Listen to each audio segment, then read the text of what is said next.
I don't like you.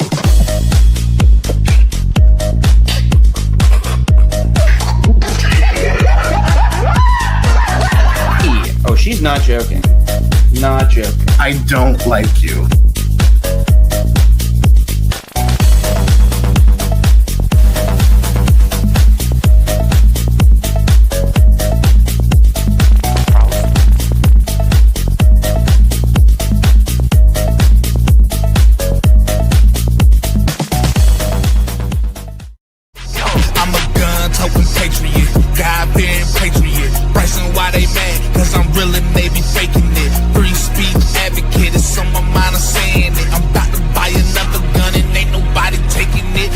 Toting, Bible reading, God believing, truth speaking, American. This magazines and Democrats committing treason. I know they think it's sweet, but you don't know who you dealing with. It's for free thinkers only. You ain't got no membership. They free general plan.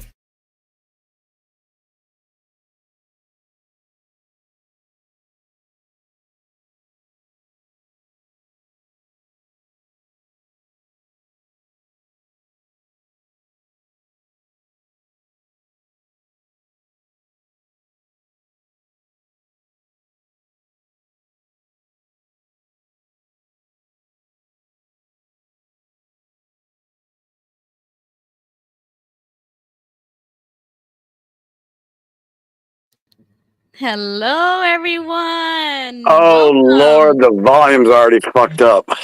Oh, man. Yeah, let me log out and come back in. All right. Bye.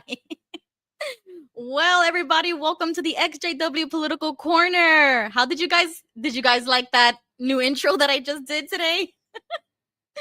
Let me know if you guys can hear me and see me good. I was laughing the entire time that intro was going. And I like it. I don't know. Let me know if you like it. I might keep it forever. Oh my goodness. All right. We're going to wait for Jimmy to come back on. Let me see. I'm going to go to the chat and I'm going to start saying hello to everyone. Of course, Michelle. She says hello. Looking forward to this one. Okay. Hopefully Jimmy can hear us. Can you hear me good now? Yes, that's better. Oh my goodness. All right. Got you back. So how did you like that new intro? You about ready to start some shit, aren't you? Yes. And for the perfect stream, too, that we're going to talk about the very person in that new intro. But I might keep it forever. I like the music. I like everything that I did to it. And, Ron Pomo saying his most famous line of "I don't like you." It pumps me up with more motivation. I love it. For some Well, it's kind of like Sean Hannity's radio program that he has on Sirius XM, 3:00 every weekday. He starts it off with clips of what Dems have said about things. Yeah. So it's kind of on the same line of thought there. Oh, yes. Yep. So I'm just saying hello to everybody in the chat. We already said hello to Michelle. Hopefully she's going to be on later because she's going to be a part of that rant after we get our whole news out of the way and our, we'll open the floor before we go into our rant. Say hello to Matthew. Hi, Matthew. Good seeing him. Okay. John Marciano, J-Man, Rosie, Debbie, Vexed Cortex. That is Johnny, right? I think that's Johnny. Yeah. Okay. Yes. Hello to Johnny. We got Papa Q in the house, Debbie says. And I love how you... I put my name on there. I love that. I love it. Papa Q. I am in the process. I was dying laughing after that was over last week. I was like, oh my God, no, they didn't. So I embrace it. Papa Q now, forever. That's it. Papa Q. We got Rachel. It could be worse. Yeah. She says, hi, everyone. Hi, Jimmy. I can't believe I actually caught a live stream. Well, welcome. Who's that? Rachel? Is that Rachel or Raquel? I don't know. Raquel? Oh, man. Sorry. I don't know how she pronounces it. I think it's Raquel. Raquel. Let's see. Yep, I did it, Michelle. I did it. Great introduction. Hi, Ladybud. Okay, Gigi. Hello from Gail. Hi, Gigi. JG, Shaq. Okay, who else is with us? Oh, Gigi, the most famous Gigi on this show. Nadine, hello. Oh, Rack. I think that's Rachel, another Rachel here. Let's see. Lisa. Hi, Lisa. Y'all go ahead. Y'all go ahead and share the link out on your Facebook pages. Let folks know that we're on. Please. Yeah, this is the time to do it. This is like our intro. We're going to say hello to everybody, and then we're going to dive in. So you have a few more minutes to share it with everybody. Okay, I think I am reaching the end. Michelle with an R. So Rochelle. Rochelle. Okay. Sorry. All right. I said hello to everybody. Welcome. If you're in the chat with us, let me know that you're watching with us. And before we get into all the nasty, I had a great little video that the White House just put out that I wanted to play so we can start off peacefully. Damn.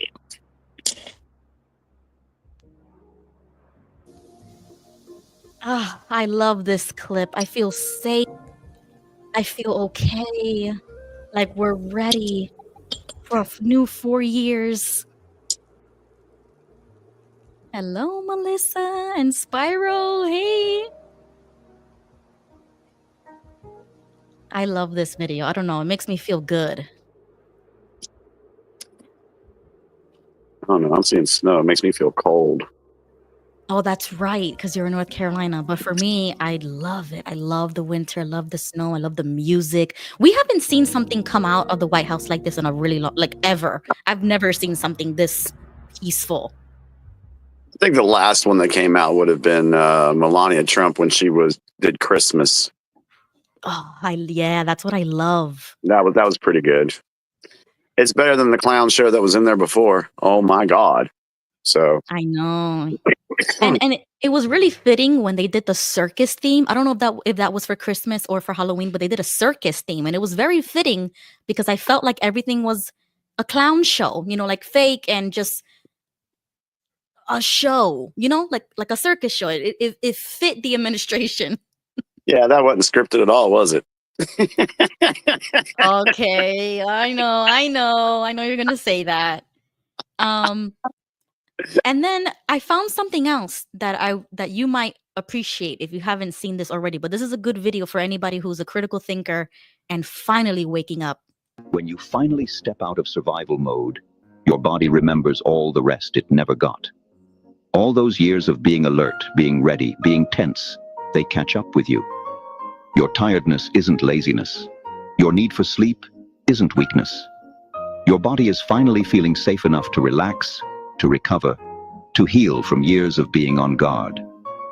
Think of all the calm moments your nervous system missed while it was busy keeping you safe. All the peace it couldn't feel because danger felt too close. All the rest it couldn't take because rest didn't feel safe.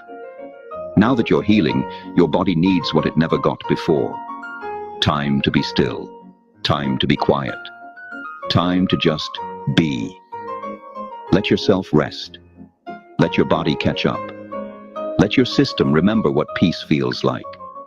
You're not being lazy. You're finally healing.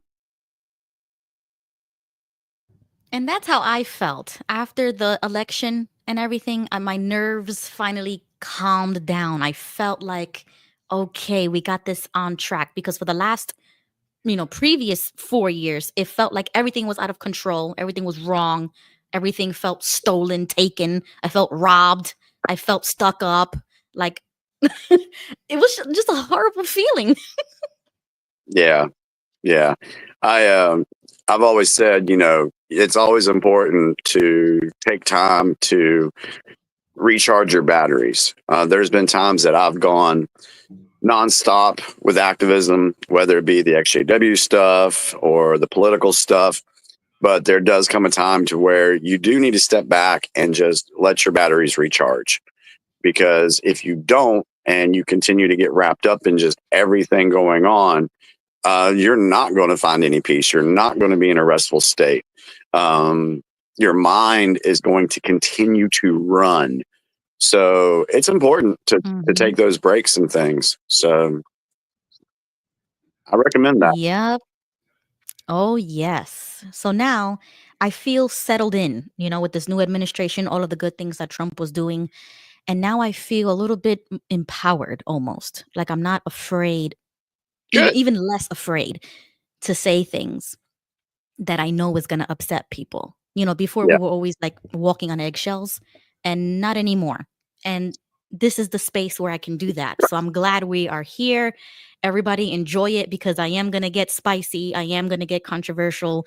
And then it's going to get worse when the rant starts. So just get ready. I got a wig change coming up. We're going to change wigs. Oh Lord. So let's do I need to go in and make me some popcorn? So when y'all are doing that, I'll just sit here and just, eat my popcorn. Is that what I should be doing? Yep. I told Michelle and Tony, I said, listen, I'm going to let Jimmy know if he wants to go, he can go, because we're going to be here for an extra hour at the end, just so that we can touch on this. So buckle up for 4 hours, y'all. Buckle I don't know how we do it, but we do it.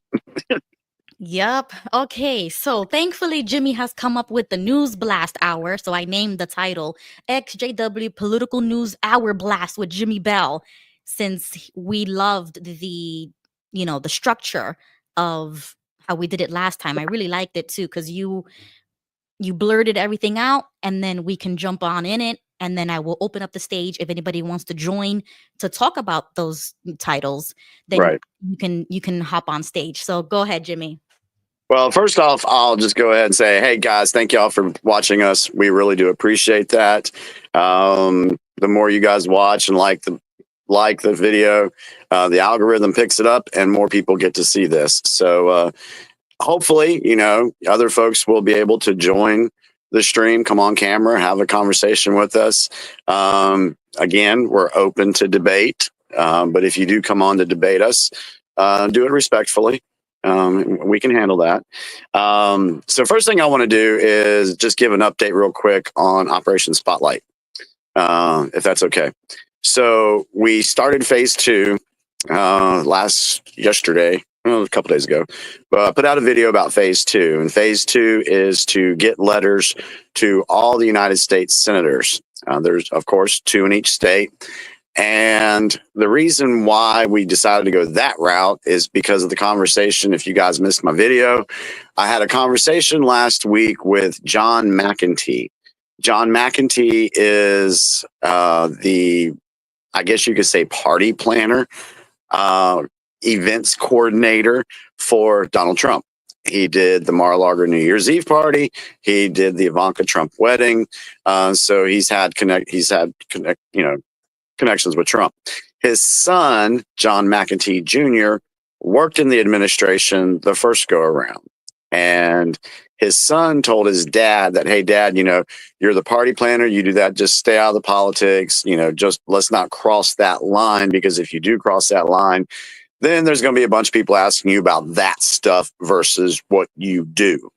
And so he basically stayed in his own lane. He did tell me that his son did say that if you wanted to get information to President Trump, one of the best things to do was to send information to your senators. And he asked me, he said, Jimmy, who is your highest ranking senator in North Carolina? And I said, well, that would be Tom Tillis. He said, we'll send a letter to him. And so I was like, all right, I'll do that.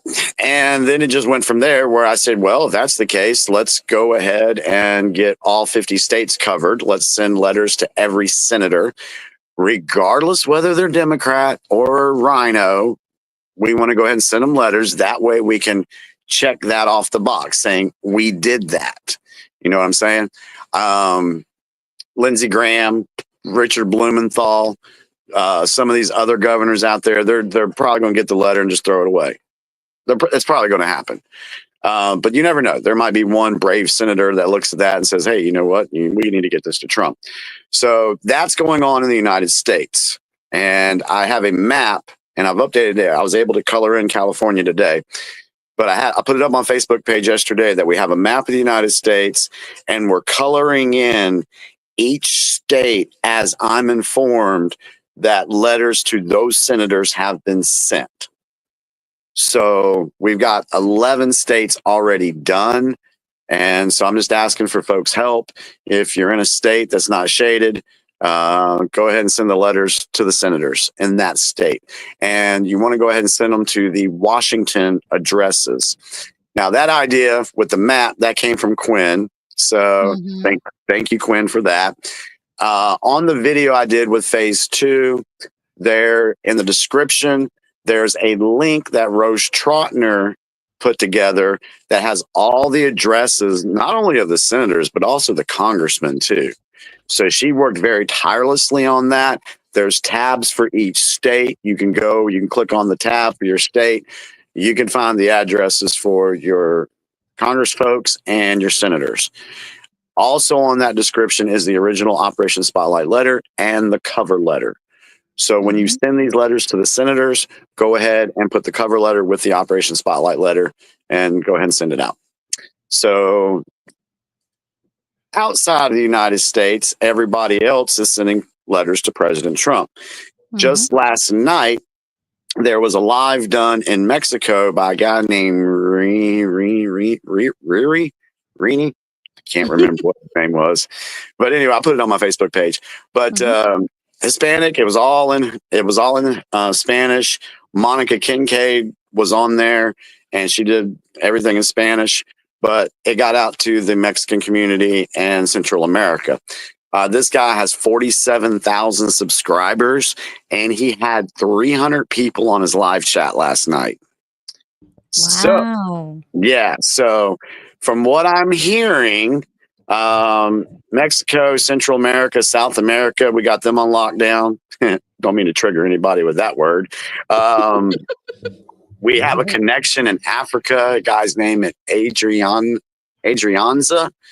He's got a large following in Africa, so a lot of the African nations are on board with Operation Spotlight. And I looked up. I got to double check this, but Monica sent me a thing today where she was coloring in the world map, and she basically had all of Africa covered. I got to check with her. I got to check with her about that, because there's 54 countries in Africa. And I was saying that I know we have at least 35 participating. So if all of Africa's put into that, man, we're up to 70, 80 countries for Operation Spotlight. So I'll double check that. Then she also got a message today that there's an individual in Peru that wants to interview the Operation Spotlight team. And we already did one in Spain. So it's getting out there. It's been awesome. It's been awesome. And I want to thank everybody who has participated in Operation Spotlight. I hope you can be able to feel like you had a little bit of your voice back, because that was the whole idea, was to help people find their voice and give their voice back to them. Because a lot of us forgot how to use our voice. And I will go ahead and say this. I've not said this publicly yet. So for you guys that are on here, you will be the first ones to hear this. I haven't even said anything to Monica and Shelly yet, but I can go ahead and tell you guys there will be an Operation Spotlight 2.0. We are already working on another letter that will go to attorney generals and the Federal Trade Commission. Wow. That's all I'll say right now. But when I saw it, I was like, holy crap. So maybe we can do something that is so big that Watchtower has to spend all their ammunition. It's a military thing. That's an operation thing. Expend all their ammunition and have to lawyer up in a lot of different places and not have enough lawyers to do it. Yeah. Oh my God. That's a great idea. It's going to be a tsunami of letters and attention and a huge spotlight. I'm telling you, 2.0 is going to be bigger than 1.0. Yeah. So, Or is it 3.0? Because we were gonna do the senator. So President Trump was the 1.0, then the senator cover Well, letter was. that's just a phase. The Oh, senators, okay. yeah. So you have Operation Spotlight. Now we have phase 2 of Operation Spotlight 1.0. Then we're going to go into 2.0. Yeah, I couldn't give the senators is not a 2.0 thing, in my opinion. It's a phase. It's just a little operation we got to do there. But what we're working on right now, it's gonna blow y'all away. It's gonna blow y'all away. I'm telling you right now. Wow. So this is Very exciting. yeah. So this is what true activism to me feels like. We're actually acting. We're actually doing something versus sitting around and, for lack of better words, no, I don't want to go that route. Hold on. Let me do this in a more Yep. Go ahead. diplomatic way. It's better than just speaking into the echo chamber of what is the XJW community, doing your videos on the doctrine. And yeah, like I said, there's a place for that, but there's also a time to where it's time to put up or shut up. Yeah.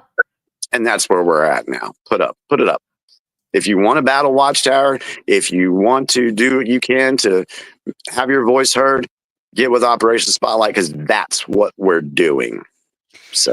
Wow, amazing announcement. You heard it here exclusively. And if you haven't watched the Quinn Wright video with Jimmy, go to Quinn Wright's channel after here and watch that. I watched it. It was amazing. I love his editing. I just love his way. It sounded like it gave the proper importance to it. You know, like he had the thumbnail there. He's talking to you about it. And he's like, I came back for this. I was gonna leave YouTube, but I came back for Operation Spotlight. Like, we have warriors among us. Well, and that's my whole thing. I mean, yeah, there was one guy that did a video that he basically said he didn't want to get involved with Operation Spotlight. It wasn't his thing, you know. And he tried to paint it in a negative way. Well, I shot that down pretty quickly. And there's going to be a few out there. But if you watch the video that I did with Quinn and then follow that back up with watching XJW of Arizona, Bo Benson's video, he did backing us up on the material we were discussing. Yeah, you watch those two videos back to back and you'll understand why some things are the way they are in the XJW community when it comes to people trying to divert us, divide us, cause problems and things like that. And I want to go ahead and say this. I'm not at liberty to say too much, but after the conversation I had last night with a survivor, I wish we could start naming names because, man, what I was told last night blew me out of the water. Now, you know it takes a lot to blow me out of the water. No, you got to spill the tea, Jimmy. No, I have to get her permission. Okay. So let's just say there are individuals in the XJW community actively trying to sabotage survivors and those really trying to do something worthwhile. I'll say it. It exists. It's not fake. It's not conspiracy theory. There is, with 100% no doubt in my mind, controlled opposition in the XJW community. I've been saying it for years. I was one of the first ones to start saying that, and other people have picked up on it. Other people see it. I'll say I was the first one to start saying it publicly because people have mentioned it before me. I just went public with it. But it'll be nice when I can get to a point where we can start naming names. Okay, I guess we're just gonna have to settle for that because you already know me. I mean, that's how I started off the show. Like, I don't care. My gloves are off. I don't care. I'm the type to not self-censor anymore.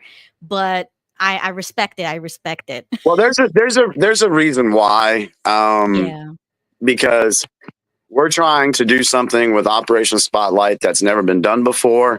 And if I go out and do a video and start name dropping people, then that's going to give them the ammunition, and we don't want to give them any ammunition to start attacking us. and Okay. they'll make up stuff. So, pick and choose your battles. All right, Jimmy. Well, thank you for that. I am so excited. I still have to send my own letter. So this is more motivation. If you haven't sent out your letter yet, don't worry about it because I haven't. So we still have some time. Get it done and send it out as fast Yeah. as you can. Yeah, just get them out. Just get them out. I mean, there's no way. Yeah, I put March 1st as an arbitrary deadline, but that was just to get people going, get people on the ball, get them doing it. I don't want to drag it out to where somebody's just sending a letter to President Trump in July. I mean, that doesn't have the impact of what I'm shooting for here. Right. And so, but yeah, we got some stuff. We got some stuff planned. Okay. So excited to be a part of this. And I am keeping my eyes open to see who's actively avoiding this operation. I mean, this is Yep.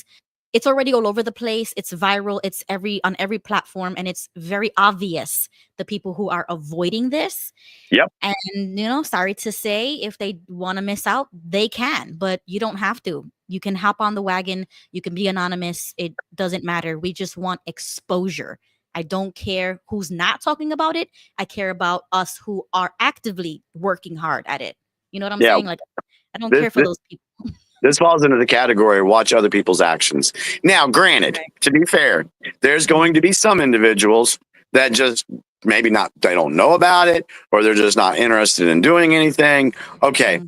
There is a percentage of those people, but there's also a percentage of other people who aren't going to touch this because they're controlled opposition. Right. And Jimmy has Kash Patel on lock. I think you already sent it to him. I saw your post. Yeah, I sent one to Kash Patel. I sent one to Pam Bondi, which I hope she turns out good. I'm starting to question. I've always kind of questioned her a little bit, only because didn't she the one that was in Florida and instituted the red flag laws? I believe so. I just never knew her name. So if it is her, then I think so, because I remember DeSantis talking about that, and I disagreed with that. Yeah, so I'm keeping an eye on her. There's a lot going on with the whole Epstein thing.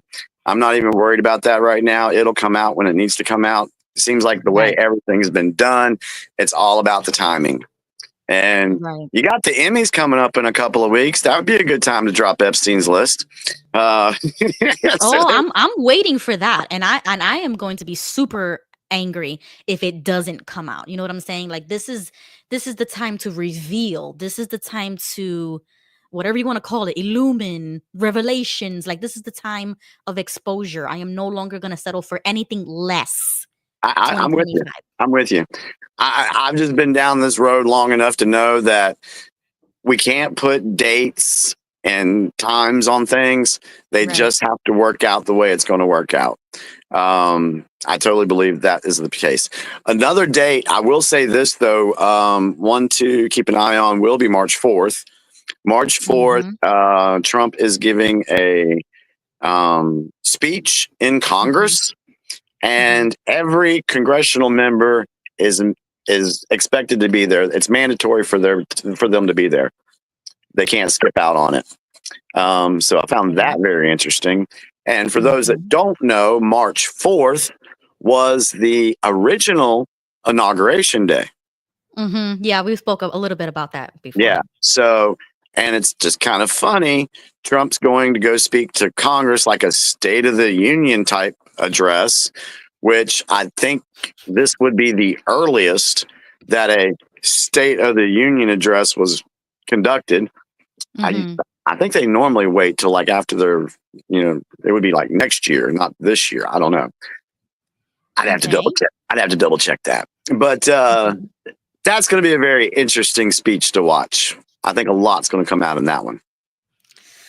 Okay, so you already heard it, King Tony, March 4th, because I remember you were in that conversation with us. So we're going to keep our eyes open and peeled. We have to watch it together, or maybe a watch party. Maybe we can do something like that. I'm going to be listening. This is Yeah. it. You know what I'm saying? Like, this is it. This is when I am awake finally from a cult. I'm awake politically. I'm awake to the world. And we're not going to settle for anything less moving forward, because we are the Yeah. generation that has to make change if you want to see that for the next generation. You know what I'm saying? Yep. So I don't know. I feel like I have a heavy load on my shoulders, but with Trump, I feel a little bit better. At least with him, it's a little bit better. Not perfect, but a little bit better. Yeah. And I don't know what it is. I told my wife before we came on video tonight, I was like, I don't know what it is. It's like TDS has spiked over the last couple of weeks. I don't know. Yeah. It's like, and for those that don't know what TDS is, Trump derangement syndrome. These folks have, let's just say, I've had some messages and I've had to be like, listen, really? Are you seriously going down that road? Are you seriously talking about that? That was debunked 4 years ago. Yeah. Yeah. I'm done with it.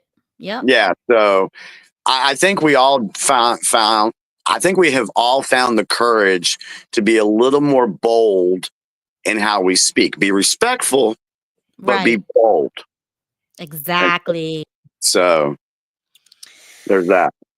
All right, Jimmy. What do you have on your list? Do you have your...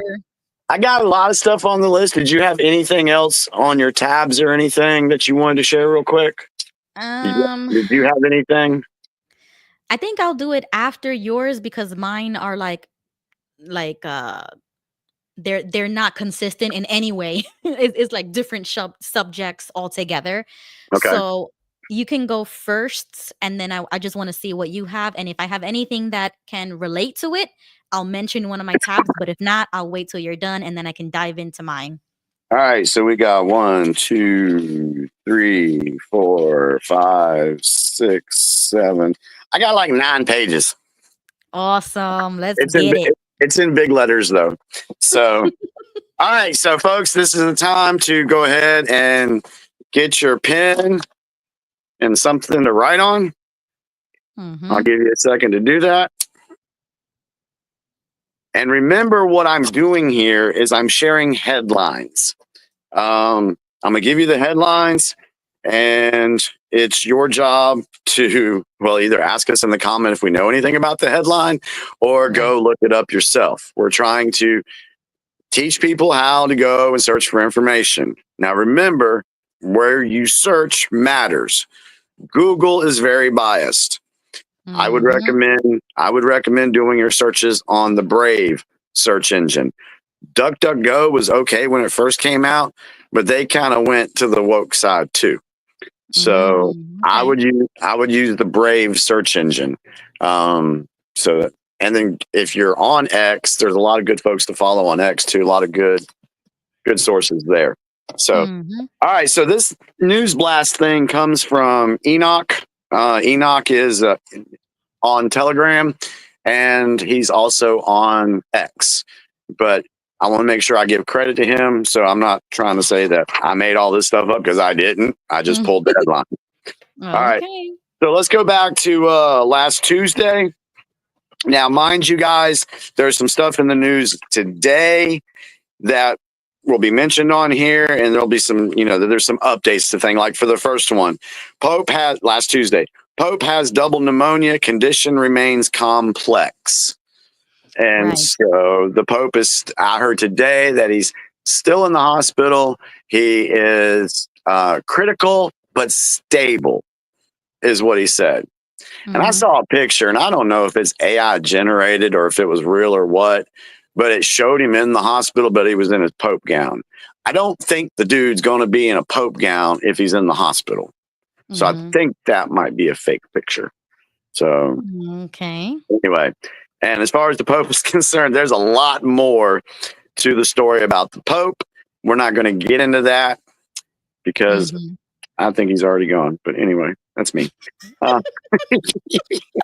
You always do this, Jimmy. It's hilarious. Okay, go ahead. I'm sorry. I have to. All right.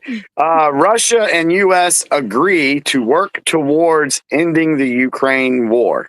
Okay, remember, this is last Tuesday. There was news that came out on that. Ruby, can you pull up my X feed? Yes. Okay.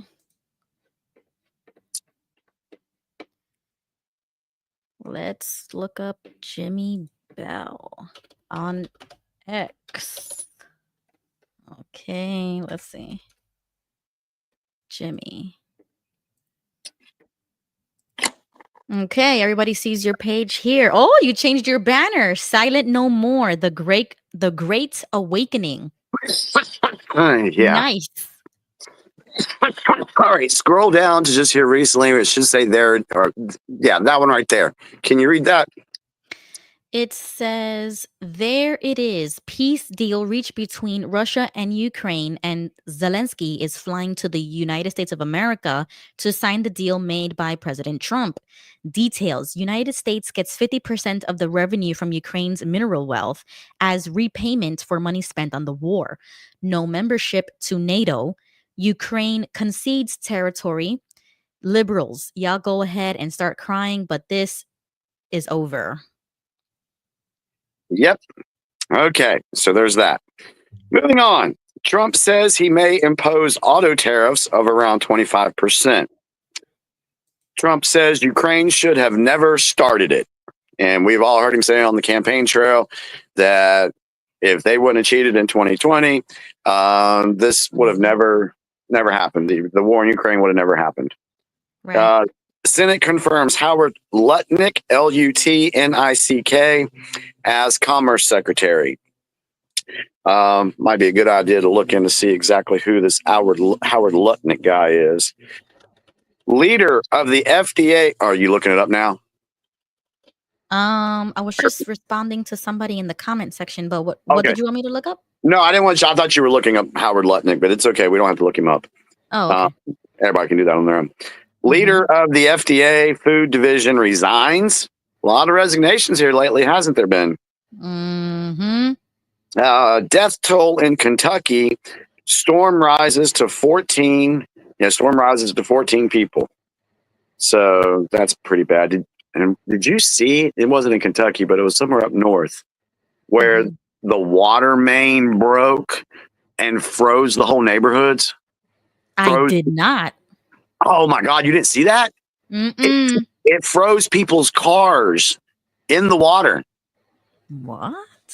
Yeah. Recently? Yes. Look up town freezes over. I think it was in Michigan. Michigan. Town freezes over. Let's see. The town of Hell in Michigan, U.S. has literally frozen over. Residents have experienced temperatures as low as negative 26 Celsius due to the polar vortex. Yeah, no, I think. Let's see if they have something recent, 2025. Oh, okay. So Google's giving me like climate. Oh my God. climatecentral.org. And you see why we say don't search on Google. Look up water main frozen town. Frozen town? Okay, let's see.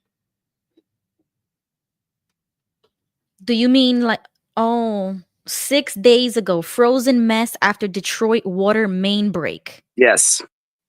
Okay, let me see if I can share this. So this was the article. Yeah, all them cars are frozen in that water. February 21st, 2025. Yep, a few days ago. Yeah, so that was crazy. Okay. What? American. This is why I like the news blast, because it gives a lot of things that you're not going to see in the media or you're just going to miss. So this is real. I like this stuff. American Caleb Byers released by Russia after arrest for cannabis. We also had guy released last week from Russia. Basically, he had medical marijuana on him too, so he was released. U.S. Navy Coast Guard rescue mariners in the Persian Gulf. So they rescued some people there. This one was sad. Hurricane, the most decorated dog in the U.S. history, passes away at 16. I thought that was sad. Puppy dog. Do we have a picture? Oh, Do we have a picture of Hurricane? Type in Hurricane, the most decorated dog. Sorry, I'm putting you to work. Hurricane. Hurricane, the most Decorated dog. decorated dog. Okay, let's see. Canine Hurricane, a 16-year-old Belgian Malinois. Oh, really? What is there a picture? Oh yes. Okay, let me share this. Okay, that's him. Oh, Wow, he's beautiful. yeah, he's a pretty dog. He's a pretty puppy. The most decorated dog in U.S. history has died. Oh, so what kind of a dog? I Can I mean, pet what kind that of service? dog? Can I pet that dog? Yeah. I mean, can I pet that dog?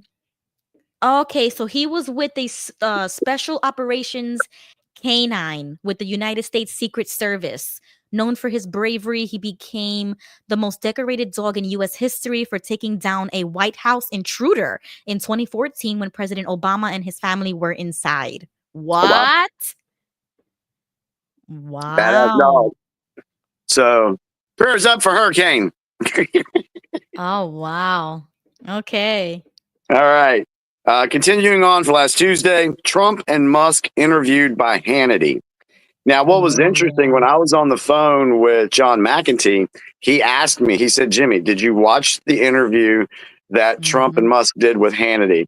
And I said, no, I haven't watched it yet. I need to. He's like, I watched that. And he says, I'm telling you, he said, that is the most relaxed I've ever seen President Trump. Mm-hmm. And he said, and the dynamic between him and Elon during that interview, he said it reminded him of Laurel and Hardy. Okay. So that kind of shows you the age of that guy. He's a little older than us. Trump tells General Flynn he has a job if he ever wants to take it, and reveals he has offered him like 10 jobs. So I didn't know about that. Trump signs executive order aimed at reducing IVF costs. Veteran federal prosecutor resigns over bank freeze order. A federal prosecutor resigned. So we had him resign, and we had the leader of the FDA food division resign. Those two in that day. So interesting.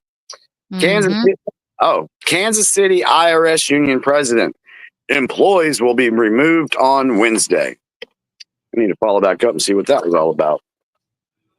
All right. Any questions on Tuesday? Thoughts in the chat? Let's see. Mr. M, our favorite. He says, will Trump and Elon have a fallout? I don't know. I don't know. I don't see that happening, but you never know. You never know who's been put up to play what role. We'll see. Yeah. So, all right. All so right. If nothing else on Tuesday, let's go into Wednesday, February 19th. 2 Texas teenage girls in custody after FBI police disrupt a possible mass casualty school plot. Did not hear about that. Nope. Trump floats giving 20% of Doge savings to American citizens. That's the one we've all been hearing about, the $5,000. We'll see how that goes. I don't have any more information on that right now. 2 more staffers quit John Fetterman's office. Nice. Trump administration terminates the approval of New York City congestion pricing. Oh, that was amazing. I couldn't believe that. I said, how in the world did Trump get that? Because I thought they just put those measures in place so everybody coming into the city would have to pay that new fee. Yeah, I don't know nothing about this one. Okay. So yeah, that was a thing. I mean, I still follow some things from the city, and now everybody was gonna pay an extra fee just to get into the city, for cars. Okay. And that's not that's not talking about the bridges. It was like another fee just to get into the city between certain streets all the way downtown. And they Oh, put wow. cameras and all these regulations. And I was thinking, oh my goodness, it's like a police state because Right. they'll take pictures of your license plates and literally anything or everything. You cannot get in or out of that city without them knowing if you paid or if you didn't pay, with the cameras. Oh, wow. And I was thinking, how in the world did Trump negotiate that or whatever he did? Because I thought that was more of like a state's issue and not a federal thing. But I'm glad he did something. That was a shock for me. Well, maybe make a note of it, and we'll find out how he got that done. Yeah, very interesting. All right, moving along. Appeals court declines to reinstate Trump's birthright citizen order. Okay, we knew that was going to happen because this is going to eventually go all the way up to the Supreme Court. We said that on the day after that executive order was signed. It was on Monday. We came on here that following Tuesday, and I told you guys then this one would go all the way to court, all the way to Supreme Court. So Right. it's headed that way. State Department orders cancellation of media subscriptions around the world. That's good. Trump signs order aimed at ending federal benefits for some immigrants. Good. U.S. top diplomat Rubio visits the United Arab Emirates. I got to check on this one. I think they're trying to do to Bolsonaro what the deep state did to Trump during Biden's residency. Bolsonaro charged with attempting coup after losing Brazil's election. So it looks like they're trying to do that on him down there. Okay. U.S. designates Mexican cartels, Trinidad, Aragua, and others as foreign terrorist organizations. Kind of already knew that one. There must have been a little bit more on that. But there is an interesting development because I saw a clip like on X saying that the Mexican president was saying that if the United States considers them terrorists, then she would consider the ones who are supplying them with the weapons as aiding terrorists as well. And she was implying that the United States is involved in that. So she was kind of like throwing it back in our faces. She's not wrong. And that's the dilemma that I have because I'm like, if it's not a lie, it might be true, maybe it is true. I don't know because I haven't done my own personal research. But if it is true, then why is the United States doing that? And then point number 2 is exactly why the CIA should be abolished. Yeah, it's because of the CIA that it's happening. It's Right. because of deep state players wanting to do something to harm America. And funding these guys. I mean, we were supplying ISIS. The CIA was supplying ISIS. Right. The military. Yeah. So it's the same thing. So she's not wrong in her statement. That's why there's going to be people brought up for treason. Okay. Papa Q, man. Papa Q. All right. We got, Papa Q. Hegseth directs Pentagon to find $50 billion in cuts. I don't know what this one was about. Meghan Markle accused of copying the Spanish coat of arms. I don't even know nothing about that. Do you hear anything about that? I haven't, but she's always in the news for something dumb that I stopped following for a little bit. So I might look into that as well because I mean, I wouldn't even doubt that one. I would believe it as the headline says it. I would believe it because that's how messed up she has the news cycle. Like she's just a attention seeker. So it's bound to happen. I agree with that. Trump confirms we will be opening Fort Knox to see if the gold is there. Oh, yeah. So there's that. CNO desk replaces the Resolute desk in the Oval Office. Now, that was on Wednesday. There's going to be more that comes out about the whole desk thing. They replaced it. What does that mean? What do you mean? Like a whole new desk? Or they took it out the room? Yeah, there's a whole new desk. Hold on. New desk? Yes. Yeah. It's somewhere on, maybe it's on here. The Resolute desk was bugged with listening devices. They just found that out. What? Yeah. No. Okay, that's one I'm looking up. I am looking Look up it up. about the desk. Look it up real quick. Resolute desk. Okay, hold on. Let's see. Bugged. Resolute. And while you do that, I'm gonna check the chat real quick. Okay. Bugged. Trump removes 150-year-old Resolute desk from the Oval Office to be lightly refinished. Okay, that's what the story is. Oh, okay. I mean, I put bugged, but it's not giving me anything that says Do Resolute desk listening devices. listening devices. We are going National Treasure vibes now with Nicolas Cage. Yep. Okay, it says recent claims suggest that sophisticated listening devices were discovered in the Resolute desk during a security sweep in the Oval Office, prompting immediate action to remove and scan the desk. However, these claims have been met with skepticism, as some reports indicate that the viral story lacks factual basis and remains unverified. Thus, while there are allegations of listening devices, the situation is still unclear and requires further verification. And that's coming from, the co-pilot on Google giving me an answer when I put that there. Yeah. So let's just say I don't think we've heard the end of that story. So, but we do know that Trump's been saying, they spied on my campaign. They spied on him in his first term.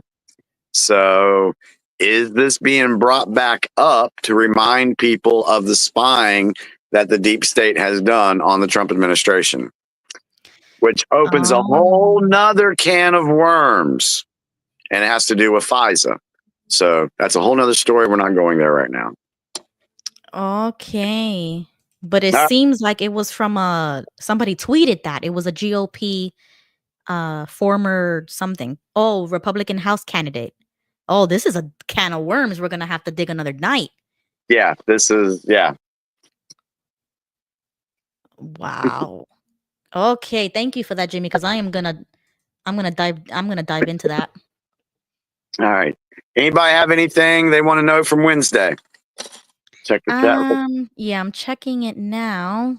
But there was one question that I starred from Wildwall. I'm not sure if it's directly connected, but he says to ask you if you saw where Jon Stewart damaged his hand on TV when ditching Trump and accidentally smashing his coffee cup on desk. No, I didn't see that. Okay, so there goes your answer, Wild. And that's an interesting question. So I'm gonna see what he's talking about here. Who did he say smashed the cup? Jon Stewart? Yeah, Jon Stewart. Oh, speaking of things like that, did you see where Alec Baldwin threatened to kill a guy that was Trump, being a Trump impersonator on him? I don't think so. Oh God, this will be good because it kind of goes in line with this. Go to X. Okay. Search Alec Baldwin threatens Trump impersonator.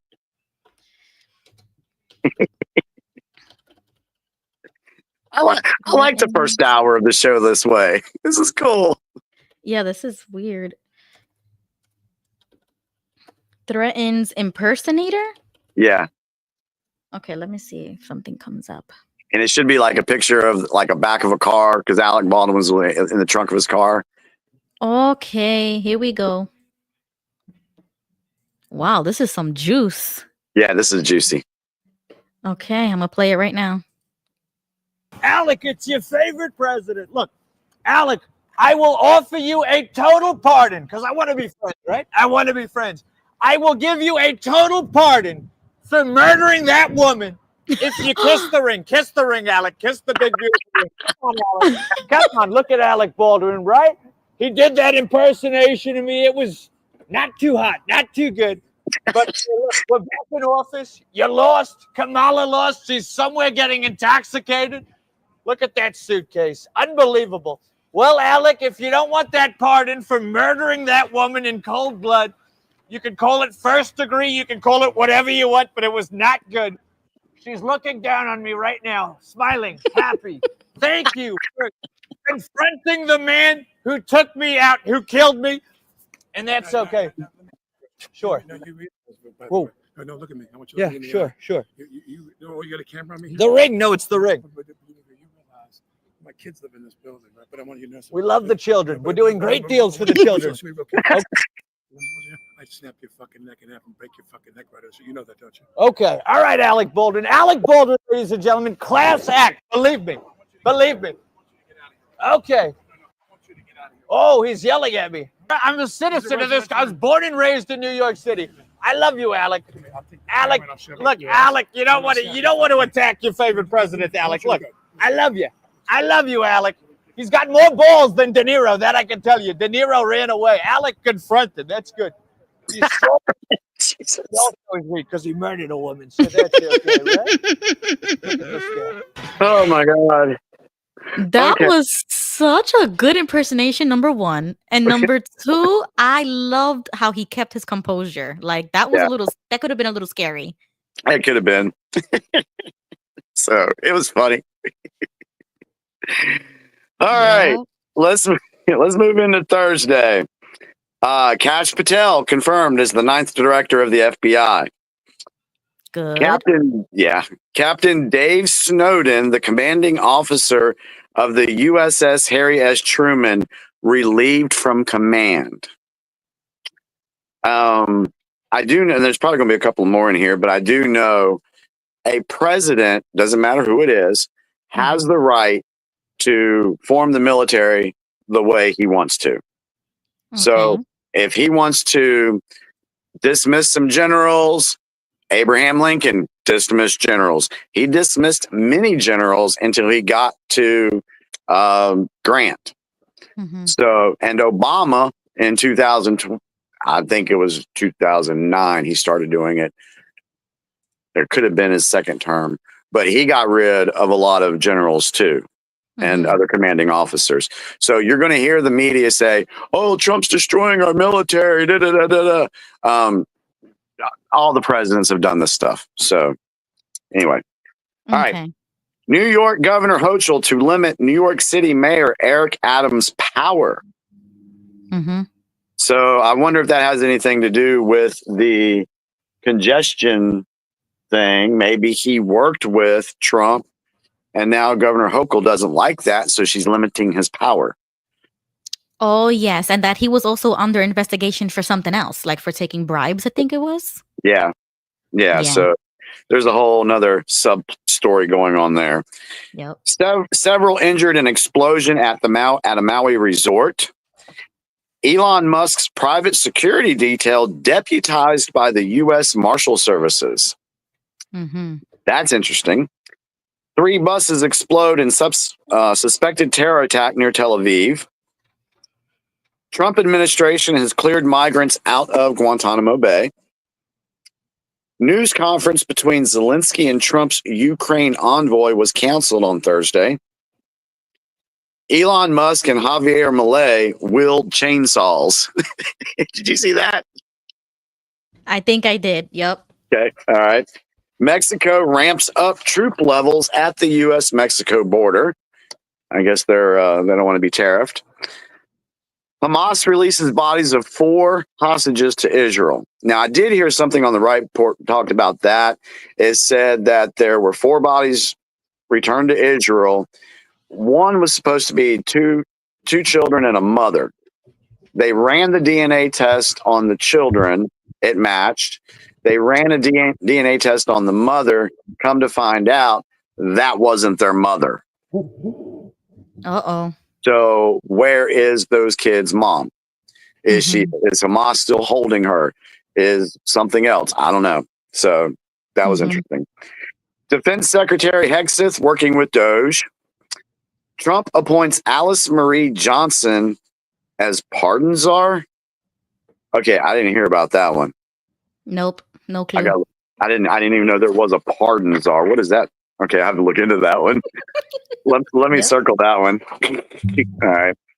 2 people are dead in a small plane collision at a southern Arizona airport. Here we go with the planes. I think, me and my cousin are done flying planes. Wherever we go, we will be driving. we Yeah. were like, if she was like, if I go to Florida, I'm taking a train. I was like, no way.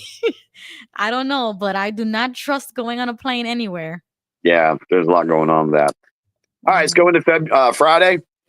General Charles Q. Brown, General Charles Q. Brown, chairman of the Joint Chiefs of Staff, was fired.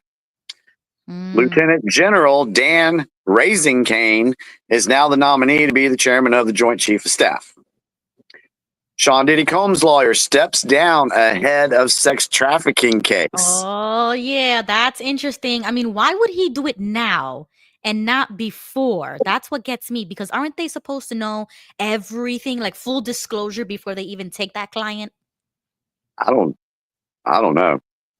Yeah, that's a little weird to me. Like, I mean, you know what you're getting into when you got the case. So why quit now? That's my question. Yeah. Acting ICE Director Caleb Vitello removed from his post. The Epstein client list is on AG Pam Bondi's desk. Remember, this is Friday, y'all. Cash sworn in as FBI director. 3 dead in a shooting outside a Kentucky driver's license office. Musk waves around his chainsaw.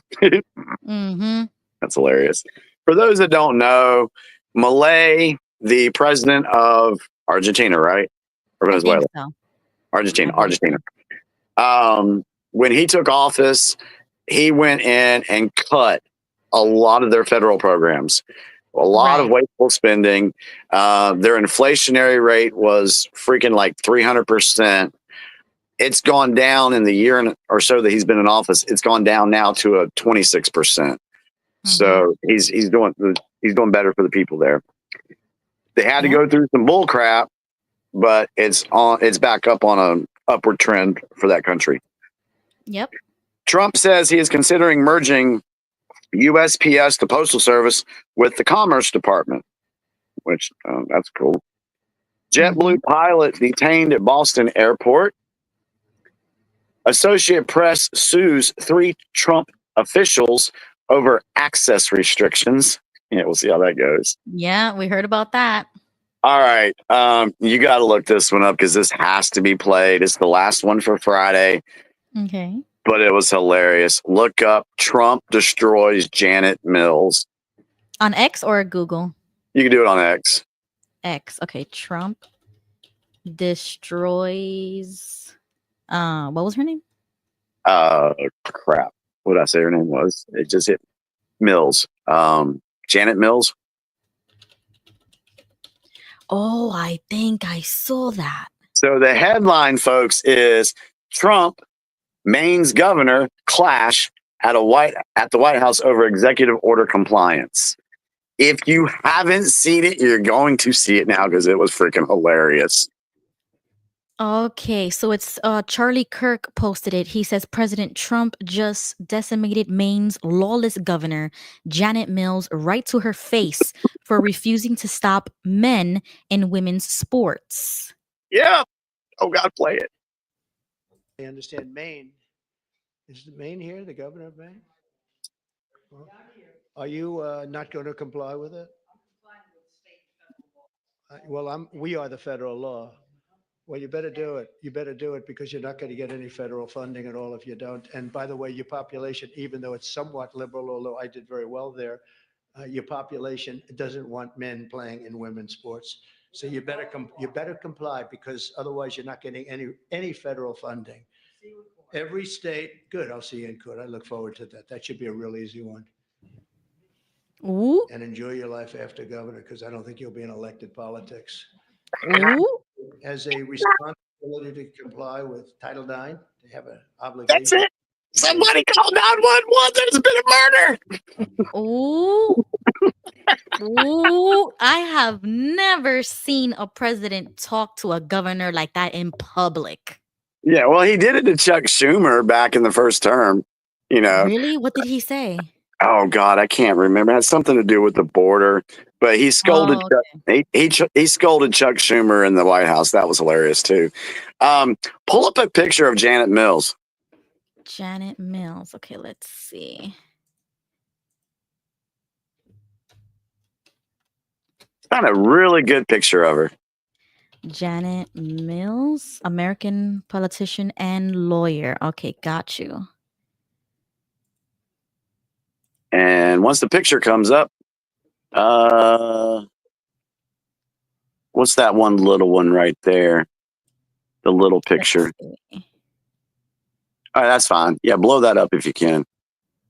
Okay. All right. So in an interview the following day, Trump kept responding to the governor of Maine as a he. Uh-oh. He said it 6 times in the interview. Uh-oh. So there you go, folks. Yikes. Take it for what it's worth. Go down that rabbit hole on your own. Yeah, that's going to be for another night when we do conspiracy. You know, we need a separate few minutes in the future for conspiracy night so that we can go down conspiracies. Yes, we could definitely do that. All right, so let's continue. Where was I at? Cyber attack hits country that is home to many Fed agencies, including NSA, U.S. Cyber Command, FBI, NCIS, DHS, and CISA. This was over the weekend. So there was a cyber attack that hit those agencies. Kash Patel named as the acting head of the ATF. Pope in critical condition after respiratory crisis. Flint water lawsuit settled by company for $53 million. J6ers go to the Capitol building for the first time since pardon. Most U.S. aid staff laid off or placed on leave by Trump. Good. Musk says federal workers must justify their work or resign. Yeah, I saw that one. And I cannot believe how many people are in defense or like sharing their crying TikToks or these interviews that like CNN gave, like, oh, well, how did you lose your job? And giving all this fake sympathy to these people when how soon did you guys forget that everybody lost their jobs a few years ago because they didn't take a vaccine? Yep. Or they lost their social life, is like completely dead, murdered because we were told you can't go to the movie theater or go out for a drink if you don't take a vaccine. But now all of a sudden, we're supposed to start crying because you lost your job, because you don't want to go in the office and do actual real work. Save it. Like, we do not care. Thank you. Didn't Biden tell people that got laid off that was working on the border wall or on the oil pipelines, they can learn to code? He said they can go learn to code. You see, it's like, when these tables start turning, it really boils my blood because they want this sympathy from the same people that they told us, well, if you don't want to vaccinate, then, you killed your grandma. Like, accusing people of things like that, as if we don't care about society because we don't want to put a shot that we don't even know what's in it, and we can't sue if we get injured because that was already put in place before the jab came out. Oh, that's how when I believe when Jimmy says that everything was planned. That's why I can believe these things, because it's outrageous. Like, absolutely not. And to go along with it, the next one was key U.S. officials tell the staff not to answer Musk's email on what they did last week. Why not? Because they're trying to defy it or whatever. They're just telling them don't answer it. I don't know. Nah, you see, no. Yeah. Nah. Zelensky says he's willing to give up presidency for peace in Ukraine or NATO membership. Well, we just found out that Zelensky says he's willing to give up presidency for peace in Ukraine or NATO membership. And we just touched on the fact that the deal was that Ukraine would not become a member of NATO. Exactly. And you know what? I'm so sick and tired of that guy. From the very moment I saw his face, I didn't like him. Remember when I told you that I didn't like Bad Bunny and I didn't know why? Same thing with Zelensky. And then I saw that stupid video of him dancing in heels and tights and that he was supposedly like a comedian before he became a president. Yeah. I am so sick of these people, of the show and of everything. And then the audacity to come to my country in my Congress and say, we need your money for a just cause. You could go to hell for all those people that have died because you didn't want to bow to Russia when technically you are a part of Russia. Yep. Like, stop it already. I do not care. Yep. All right, the last couple ones. I love it when you do that. Uh, American Airlines flight diverted to Rome over possible security issue. They first said it was a bomb threat and was escorted by fighter jets. Another thing with the planes. What was that, 2 or 3 this week? Trump administration directing ICE to track down unaccompanied minors. Good. They need to find those kids. Conservatives win German election, and shooting at an Air Force base in New Mexico kills an airman. So those are those. Now, like I said, folks, those are I didn't have Mondays. He didn't come out with Mondays yet. So we'll start next week with Monday because, like I said, I'm keeping all these. I'm gonna keep these all, and I'm gonna start a little. I'm gonna start a little book with them all, just to be able to go back and look at them in the future. So, all right. So that is your weekly news blast. Any questions? Thoughts? It's a lot of information. It is, but I'm going to post a link just in case anybody wants to hop on and talk about it. But I do see Lucy's comment here. She says, did anyone here lose their job because they refused the vaccine? If not, then that is propaganda. Cheering for the middle-class workers who lost their jobs and who are now unemployed is shameful. Well, Lucy, if you remember, I have always said that that's exactly why I had to leave the whole entire state of New York because I couldn't work anymore. Whoa. Read that again, please. She said, did anyone here lose their job because they refused the vaccine? If not, then that is propaganda. Cheering for the middle-class workers who lost their jobs and who are now unemployed is shameful. Lucy, I work for a company that services companies in the insurance business. I have over 92 now, 92 accounts and businesses that I take care of. Would you like me to go and pull a file that shows me all the people that were laid off in 2020 and 2021 because they didn't want to take the jab because of the company that they were working with? Right. I have another friend who works with this company with me, and her husband worked at Pepsi, and he lost his job because he refused to take the jab. So if anyone's out there doesn't believe that people lost their jobs because they didn't want to take the jab, then I'm sorry, you really need to go back and do some research. And as I have always said since the beginning, that the whole reason why I had to move back to Florida was because of the mandates. I refused to get it, and my job told me, well, we're no longer going to schedule you until you do it. Is that not coercion and pressure? Exactly. And my wife, who is a nurse, was in between jobs at the time. And the one that she really wanted, they wanted to force. Was she in? No, she was still working at the health department. She was still employed as a contract nurse, but she was getting ready to do something else because she was afraid that the people that did the contracts were going to force them to get the jab. That's why she was looking for something else, because she refused to participate in that. And if they would have forced it upon her, she would have said no, and she would have been fired. So sorry, Lucy. It's real. Okay, welcome to the stage, Gigi. Hi. Gail. Hi. Hi. How's it going? Good. I have a topic I'd like to talk about if everybody doesn't mind. It's one that's affecting all of us right now. As far as the COVID's back, it's in Wuhan. I don't know who it was. The head guy from Wuhan, he just died, and 2,000 people are sick with COVID.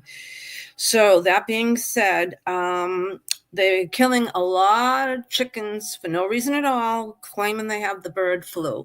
And I'll tell you why they're doing that. I'm not vaccinated, and, kudos to whoever out there is vaccinated. Well, here's why this conspiracy, you might call it a conspiracy.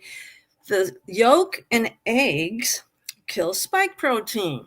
So isn't it convenient that they're slaughtering all these chickens across the United States? Really? They just cornered this poor woman who has a farm loaded with chickens. The 2 police cruisers pulled up, and they want to destroy all her chickens. And none of her chickens have it, but they're claiming that one of them has it, so all of them have to go. So this is why your egg prices are going up. And they're so worried about the egg yolks, because I just found out from, a doctor and Doug and Stacy's Off the Grid source that the egg yolks kill the spike protein. I did not know that. That's interesting. And they're also injecting our bees with the Myrna. They're giving it some kind of a block. It looks like candy, and they're putting it in the beehives. So the queen bee will take it, and all the other bees. So that way they're going to get our bees as well. Where's Robert F. Kennedy Jr. is what I want to know. Yeah. Here's the thing: the deep state, the people that are still in a position that haven't been, resigned or fired or whatever, they're going to keep doing everything that they possibly can to harm humans, harm us. They're going to do everything. They want us all dead. Yeah, we've established that they want us all dead. So they're going. It's like, if I'm going down, everybody's going down. It's basically their attitude right now. So I did not know that about the yolks. I'll have to look into that. Yeah, I thought that was fascinating, but that makes a lot of sense. Why do they want to get rid of all the chickens?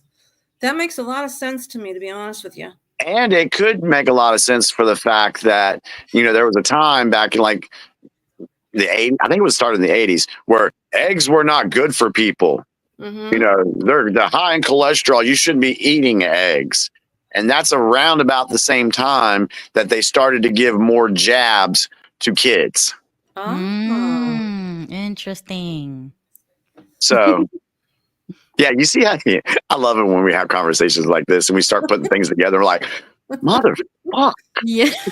But, the egg prices are astronomical, but then you don't know what eggs do you trust now. And they said to go to farmers and get your eggs. Yeah. Yep. That's exactly what we're going to have to start doing. If I could raise a couple of chickens on my porch, I would, but I can't. My neighbor's got a couple up here, and one of my accounts, she owns a chicken farm. So I need to get go. Your eggs from her? I'm sure I can if I called her up and I'm like, Christy, let me get some eggs. Yeah, you should. Yeah. I should call her up and get some eggs from her. Yeah, do it now before there's none left. Yeah. Make sure you get Mexican chickens. Why Mexican? Welcome, Jesse. Because no border, no fence will hold them in. They work harder. They work longer. And they're sure to lay an egg every morning. Oh my God. Mexican eggs rule. Hey. Welcome, Jesse, and welcome, Michelle. Michelle's ready with her red wig. I love it. I like the red wig too. Hey, can I ask you guys a question? Go ahead. And then I'll get off. I promise. But look at San Diego's comment way on the top. I think it goes San Diego's comment about North County, San Diego. That is huge. Look. That's like an atomic bomb in the EXJW community. Where did you say that? What is it? Watch, read it. It's San Diego. It's probably about 20 or 30 comments up. He's talking about the closing down congregations in the Spanish in San Diego, 2 congregations. Why? Yeah. That's because they don't have the illegal immigrants there. Oh, that's probably true. That's incredible, Jimmy. That's incredible. That's probably That's exactly what it is. If it's true what San Diego's saying, that's a big blast to the Watchtower. Yeah, because if we look at some of the organizations and we haven't seen them all yet, but there's been a couple of religious organizations that have received money from U.S. aid. Yeah, so, Catholic churches. And did Watchtower? We don't know. Did Watchtower receive money from U.S. aid in exchange for housing illegal immigrants? Jamie, I did a research on that, and my research, can believe it or not, I did research because Gilbert told me to, and they did not. And a deep search, as we know yet, they did not. The only thing I could find is they did participate. Some of the corporations in that agriculture during COVID. Remember they had that ag thing? Yeah. But it was in small, tiny thousands of dollars. The most I think was probably 10,000, 15,000, 11,000. It was tiny. That's the only thing I could find.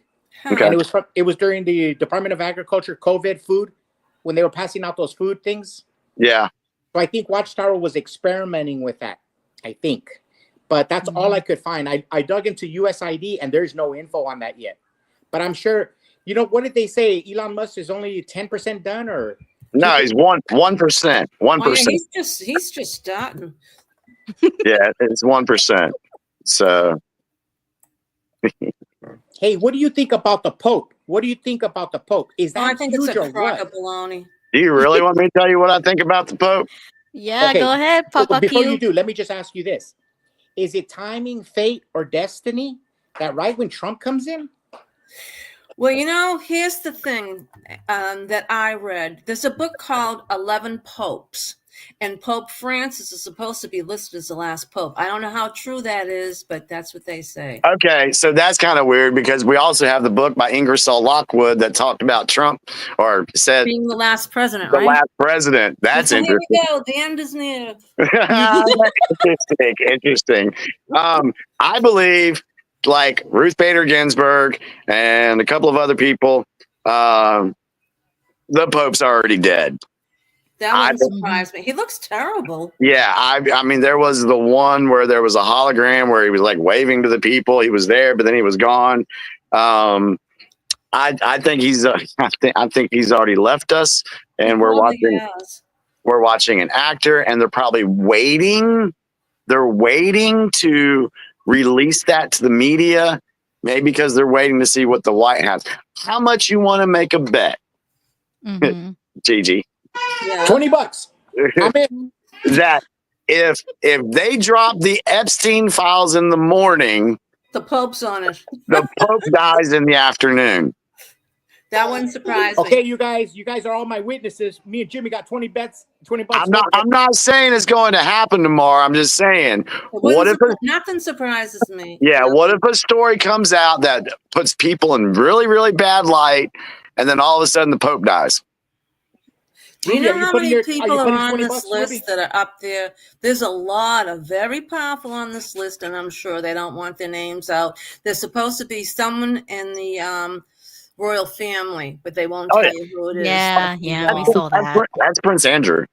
Yeah, we know that already. We know it's Prince Andrew. This is somebody else. They won't tell you yet who it is. Oh, it's probably King Charles. Oh, he'd be on that list. Yeah, well, he's no good, Prince. No, he's evil. He's evil as. Well, he admitted he killed Lady Di on his. It wasn't Prince Charles because he only had eyes for his wife. Yeah, right. Camilla? Yeah, he was in love with what's her name, his wife. Not now. There's trouble going on there Camille. now. He got to step down for something. Remember, he said, "Want to live in your pants." Remember that back in the 80s? There's a lot of stuff going on over there. Charles is very ill, so they're priming William right now. Yeah, I don't think we're going to see a British monarchy in the future. No. I think it's going to go away. Well, I mean, they don't even have power right now, but they still exist. I just think they'll always be there. They're protesting like crazy over the Muslims there. The protesting is terrible. Hey, speaking of conspiracy theory, why is Michelle's hair so red? Oh, because we have a rant plan. It looks nice. We're going to be going on a rant here in a little bit. It looks good. Yep, we have a rant planned and upcoming. Hey, what did you think of the pictures of Michelle Obama? Did you think that was her? The picture of Valentine's Day. Did you see that? Oh, Michael? Yes. Did you see the picture? There's no way that was her. I don't know what it was, but it was one ugly. I'm gonna have to look that up. Obama. It wasn't. The nose was huge. I don't know who. It definitely wasn't Mike or Michelle. Definitely wasn't. I don't know who it was. Oh wow! He's supposed to be getting a divorce, a $70 million divorce from her. That's a rumor. That's a rumor. Yeah, that's a rumor. I think that's a rumor. Is he with Jennifer Aniston, like they say? Yeah, I think that's the gossip, but I don't believe it. Hey, Mike slimmed down a little bit in the face. He kind of did. Mike is ugly. Oh, Brock looks cool. Brock looks real cool right there. Oh man. He's got I a lot don't of think we white could hair. ever beat. I don't think she could ever beat these allegations. That's why I just want the truth.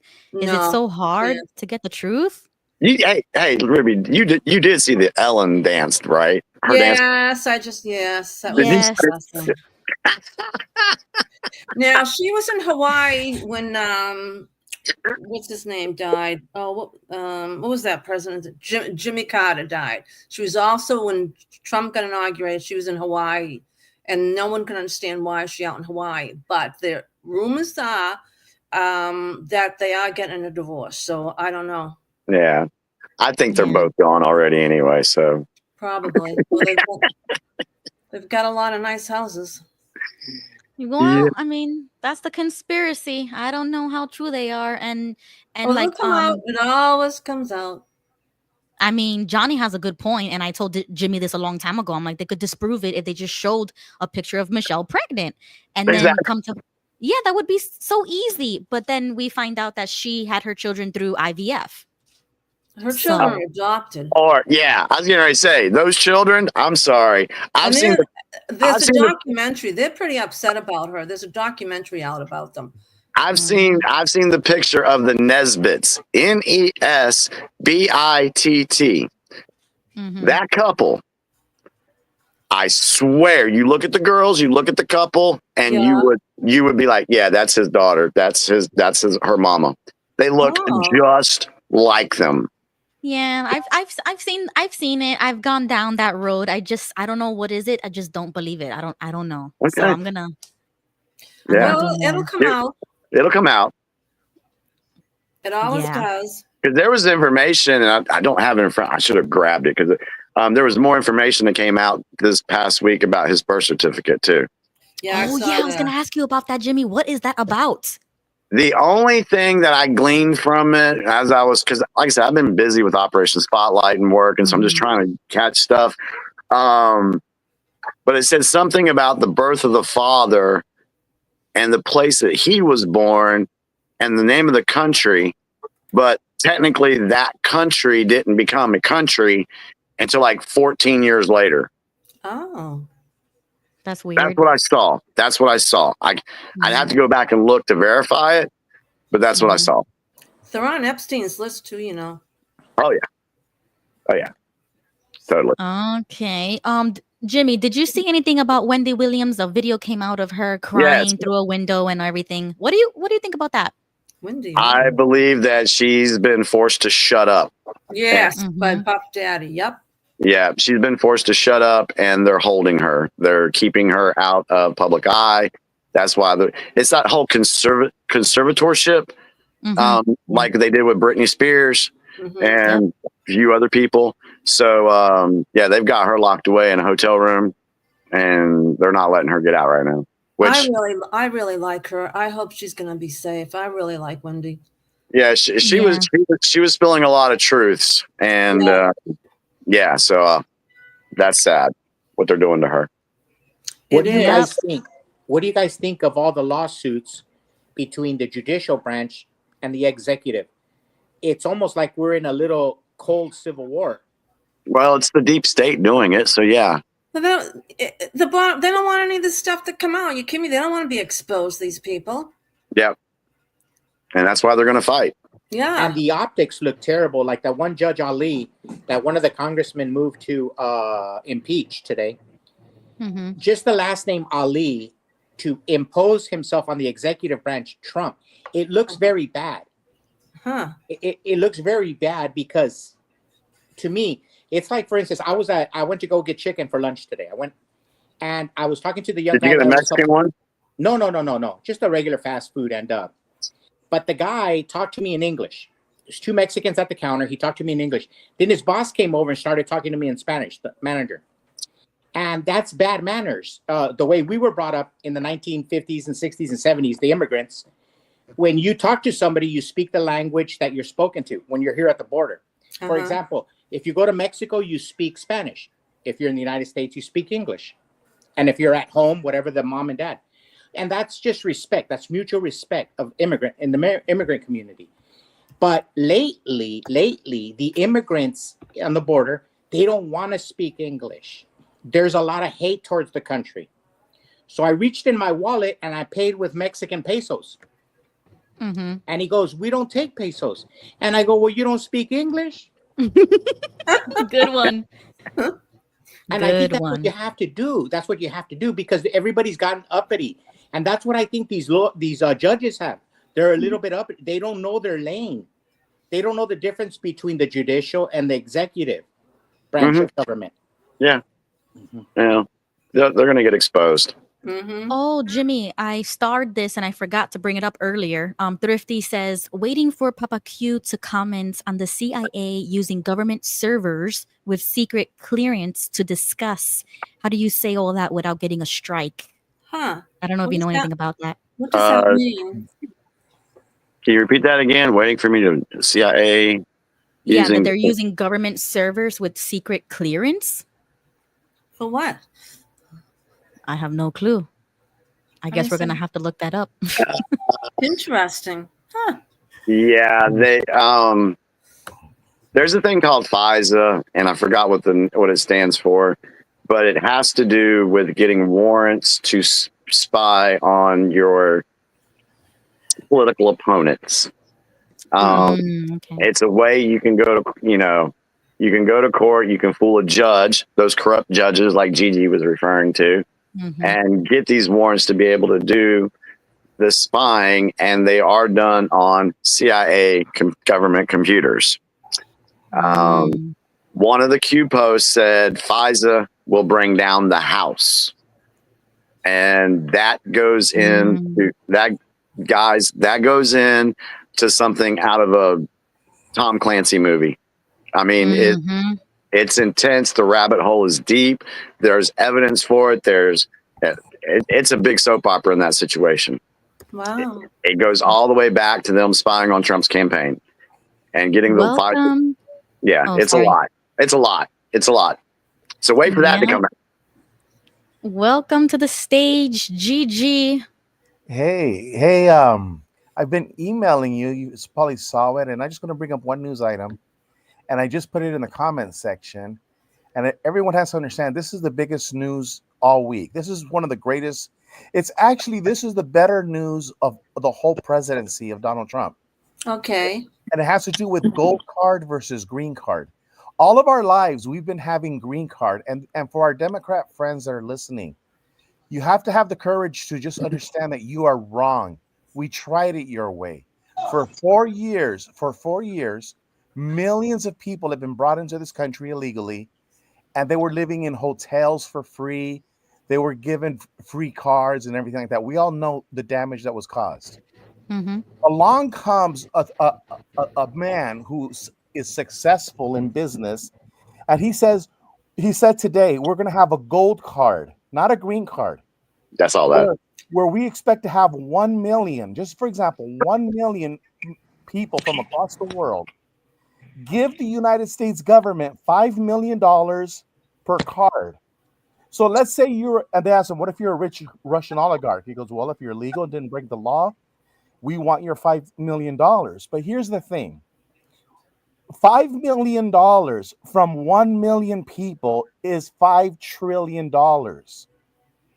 And what did Donald Trump say? Not only does that affect our debt, because with 10 million people paying $5 million, you would actually wipe out the government debt, and the American people don't need to pay income tax. He talked about that today. Yep. So this is what we have, and this is where Democrat brothers that you're listening, you have to understand. We tried it your way, and there was nothing but problems. Along comes a man that says, we have 8 billion people in the world. There's a lot of billionaires and multimillionaires all over this earth. And they're begging to come to the United States. And we can capitalize on that and use that money to not only eliminate your income tax, but also to eliminate the debt. And that's not even counting the monetization of the balance sheet of the United States government of gold, silver, precious metals, also oil and land.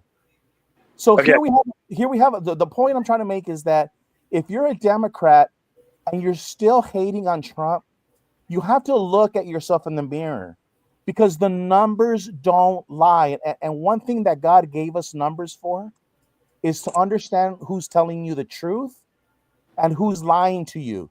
So recap, for 4 years, the numbers have been telling us illegal aliens come into this country and they steal money from us. Donald Trump is saying, no, let's bring people into the country and pay off our debt, because and then instead of the rich people coming into the United States and living in hotels like they have been, they're going to be building hotels. If you're a person who has lots of millions in Africa, you want to get away for whatever reason, you want to come to the United States because of the thing called contract law.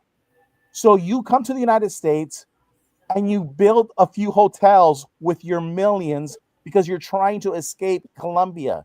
You're trying to escape the Congo or whatever. Right? And so these people are coming to the United States for what? Testing, 1, 2, 3. They're coming to invest. Yeah, you can hear me? Yeah, we can hear you, Michelle. Oh my gosh. Okay. Sorry. So do you understand the difference between people who actually work for a living, who build for a living, and who have proven themselves? They should be the ones at the governing. But we have a whole bunch of people who have never, and we've seen this in the Jehovah's Witness religion, who have never ever have done anything significant of value, and yet we wanted to put them in charge in the governing body. No wonder your religion is worthless. What's the difference between a gold card and a green card? That's what I was going to ask. What perks do they get with this quote gold card? What's the deal? It's real simple. I saw it mentioned, but I hadn't looked at the story yet. It is simple. Your green card. You come into this country. You have nothing. You have nothing to offer this country other than physical labor, and you're given a green light to maybe become a citizen. Donald Trump is saying, no, we're going to bring people in on merit. And the people with the most money are going to go be in first in line. So they have a gold card, which means you can come into this country. You have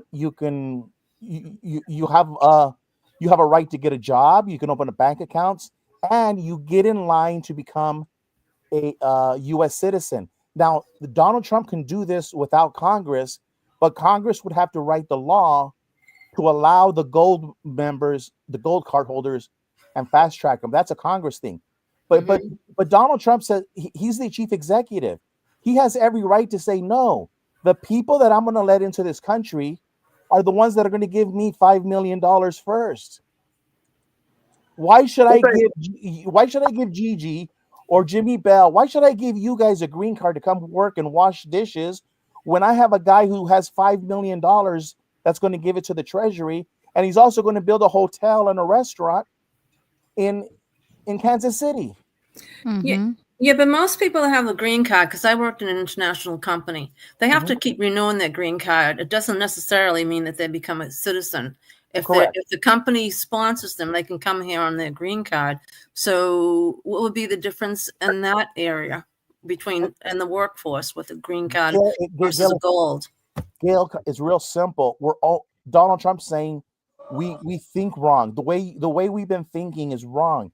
We're letting people come into this country that are not paying off our debt, that are not bringing investment money, and the people that do have this money that can benefit our country, we're putting them in the back of the line. Yeah, but hold it. But the green card people I worked with were very smart, skilled individuals who some of the Americans couldn't do the job that they could do. So they were hired by the company I worked for to come here on a green card to work. Yeah, but they didn't. I think to add to that, I think the point Gigi's trying to make is if we look to the future of something like this, the folks on the green card, yes, they may be talented, they may be good, but what kind of value are they going to bring to the American economy moving forward? The last 50 years have shown you nothing. The last 50 years have shown you they're not going to bring in. Because there's not, and this is not to be disrespectful to anybody, but a lot of the folks that are on the green card, they're probably not going to be an entrepreneur. Correct. At least a very few of them would adventure, and that could take a very long time. Correct. Yeah, but but they're contributing to this the business aspect of the company I work for. Their skills contributed to the growth and welfare of the company I work for. I get that. That's And a diamond. That's called a diamond in the rough. And but see, but if you got a guy, that's got $5 million just to pay to, get this gold card, and he's got millions of dollars, and they vetted him, and he's like, you know what, I want to open up, like Jesse or Gigi said, I want to open up 2 hotels, huge hotels in Kansas City. Well, you've just created more jobs for people in Kansas City. Industries would come around that hotel, because every time they build a hotel, what's the next thing that they do? They build a restaurant, and then they build a convenience store, and then so that gold card recipient could actually expand the U.S. economy quicker than somebody with a green card. And you guys now, are they connected with smart cities? No, but see, you weren't listening. That you guys, no, right, but you weren't listening. If you bring in these gold card people, the green card people, we still have income tax. What do you not understand? That 10 million people coming into this country who are vetted, who have money, can literally pay off your debt. So here's I say, if you have a green card, get your ass out of here. Get in the back of the line, because we have the ability to pay off our national debt with 10 million or less immigrants that want to come here. So what I'm trying to say is that there's an adult in the room, and his name is Donald Trump, with the right business acumen, and he's using easy numbers for people to understand. That makes sense. I like that idea. Yes. And it eliminates your income tax. So what would you rather have, Jimmy? What would you rather have? The income tax with a bunch of green cards, and have our feelings? We have our feelings that all of these lovely green card people. I say, guess what? You stay in your country. I don't care about your green card. I want no income tax, and I want the debt paid. Well, he's getting rid of the income tax anyway. He's going to be getting rid of the income tax anyway. Yeah, that's going to go away. That's the whole point. Is it doesn't matter who you are coming in. Donald Trump is showing you that the numbers are there. Yeah, that makes sense. The numbers make sense. The numbers make sense. All right, guys, I'm so sorry to interrupt, but Michelle just let me know that she has a limited time here for the rant. So I did a wig change really quick, and I would like to start our rant. So I'll put you backstage, Gigi, just for this portion, because we're gonna really dive deep into this, and it might get a little ugly. So I'm gonna put Gigi in the back and keep her safe. But if you want to come back on, I will bring you back on. All right, Jimmy, and Michelle, welcome to the rant. Jimmy watched the video. Michelle told me about this video and sent me the link to this video, because this certain YouTuber, Jake AltWorldly, loves to shut down the stream, hide it away so that nobody sees it. And he unlisted the stream as soon as it was over. But lucky for us, we got the link, and I am going to show you just a few moments of what Jake said in this stream, and then we're going to dive into it. Now, to give you context, Jake went on this stream, I guess spontaneously on his phone, and he starts his own political rant, but then he gets spicy, and then his stream actually verbally attacks Michelle in the comments. So I'm only going to play a few minutes so that you can see how crazy this stream started. All the pictures of paradise are, they're DEI pictures. They are. Watchtower Paradise pictures are DEI. And I mean that complimentary, because it stands for diversity, equity, and inclusion. 3 things that I think are important. And it's just, you have to be fucking racist. You just have to be racist. You have to be so fucking stupid. You have to be so fucking racist to vote for this guy. You have to be so, and here's what I mean by racist. You have to be stupid, because racism is small-mindedness. You have to be small-minded and small and dumb.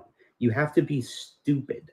You have to think that there are people who are worth less than you because of the color of their skin or their gender or whatever the fuck. That is fear, it's irrational, it's stupid. So you're fucking stupid, I guess is my point. And I don't know what to tell anybody anymore.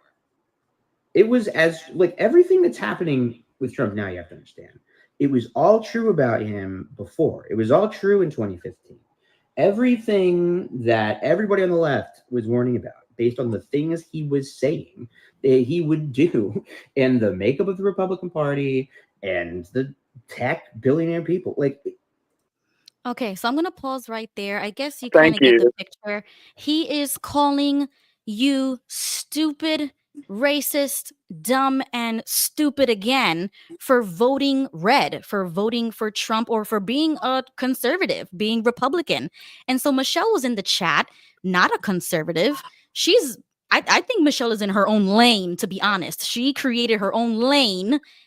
Just like Jimmy has his, Tony has hers, I have mine. We don't really put those labels on us. We talk about this all the time. But she was verbally harassed in this chat. So I want to give Michelle a few minutes to actually respond, verbally back to these people, because she couldn't do it because, you're typing and you're angry.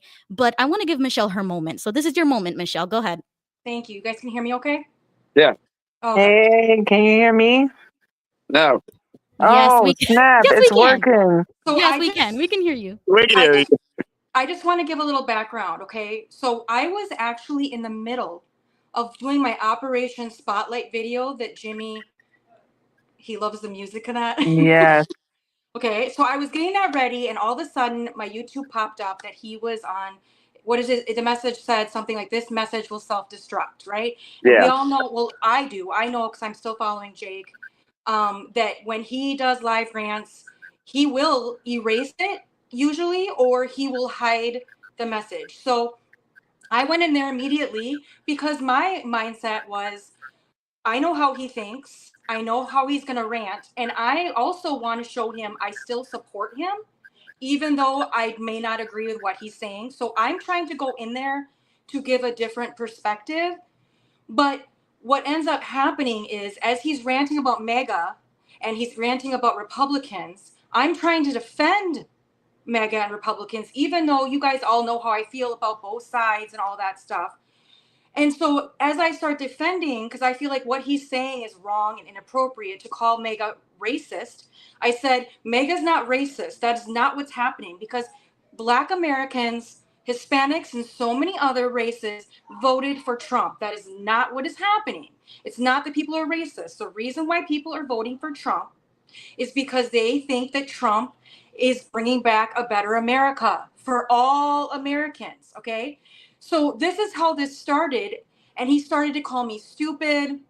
He started to call me that I'm a Republican, that I'm delusional if I don't think I'm a Republican, because everything I think is Republican, which I think is crazy, because I get in fights with liberals and Republicans all the time, and I have Republicans calling me liberal, and I have, liberals calling me MAGA. So it's like, no matter where I go, I'm accused of something. And here's the other thing that really bothered me. Jay can do what he wants. He can rant, he can rave. It's his channel, okay? And also, I do appreciate, I will throw him some props here. He did talk to me, even though he was a little condescending and he did call me stupid and all that. He at least was talking, and he was talking to me, and he did acknowledge me, and we were chatting for a little bit. My issue that I really had issues was the moderators. The Ron Pomo, Mitch, the one I don't like her. And then you've got Jenny S., I think it was, as moderators. In my mind, I'm thinking moderators are supposed to be mature. They're supposed to moderate, keep the conversation going, G-rated, whatever, but be encouraging, right? Because we are supporters of Jake. We should be allowed to go in there, speak, talk to him, tell our viewpoints without being bullied or told that we're shitty people. Because Jenny S., I'm talking to Jenny S. right now. It's Jenny Bloom. Jenny Bloom. Well, okay, but I think it was also, I could have sworn there was something else, like it was Jenny Bloom, but Jenny S. I'm sorry if I got the wrong name. Jenny, you know who you are. You're a moderator for Jake. Calling me a shitty person when you don't, she admitted, I don't know you and I think you're a shitty person. So I responded back with, you're a shitty person for saying that. And I don't cuss. I don't do that stuff normally. But it's like, who are these people? And Jake, I'm talking to you. Why are you having these bullies, these people, closed-minded, super biased, not like they don't want to have any open mind to anybody? Why are you allowing them to have any power over your channel?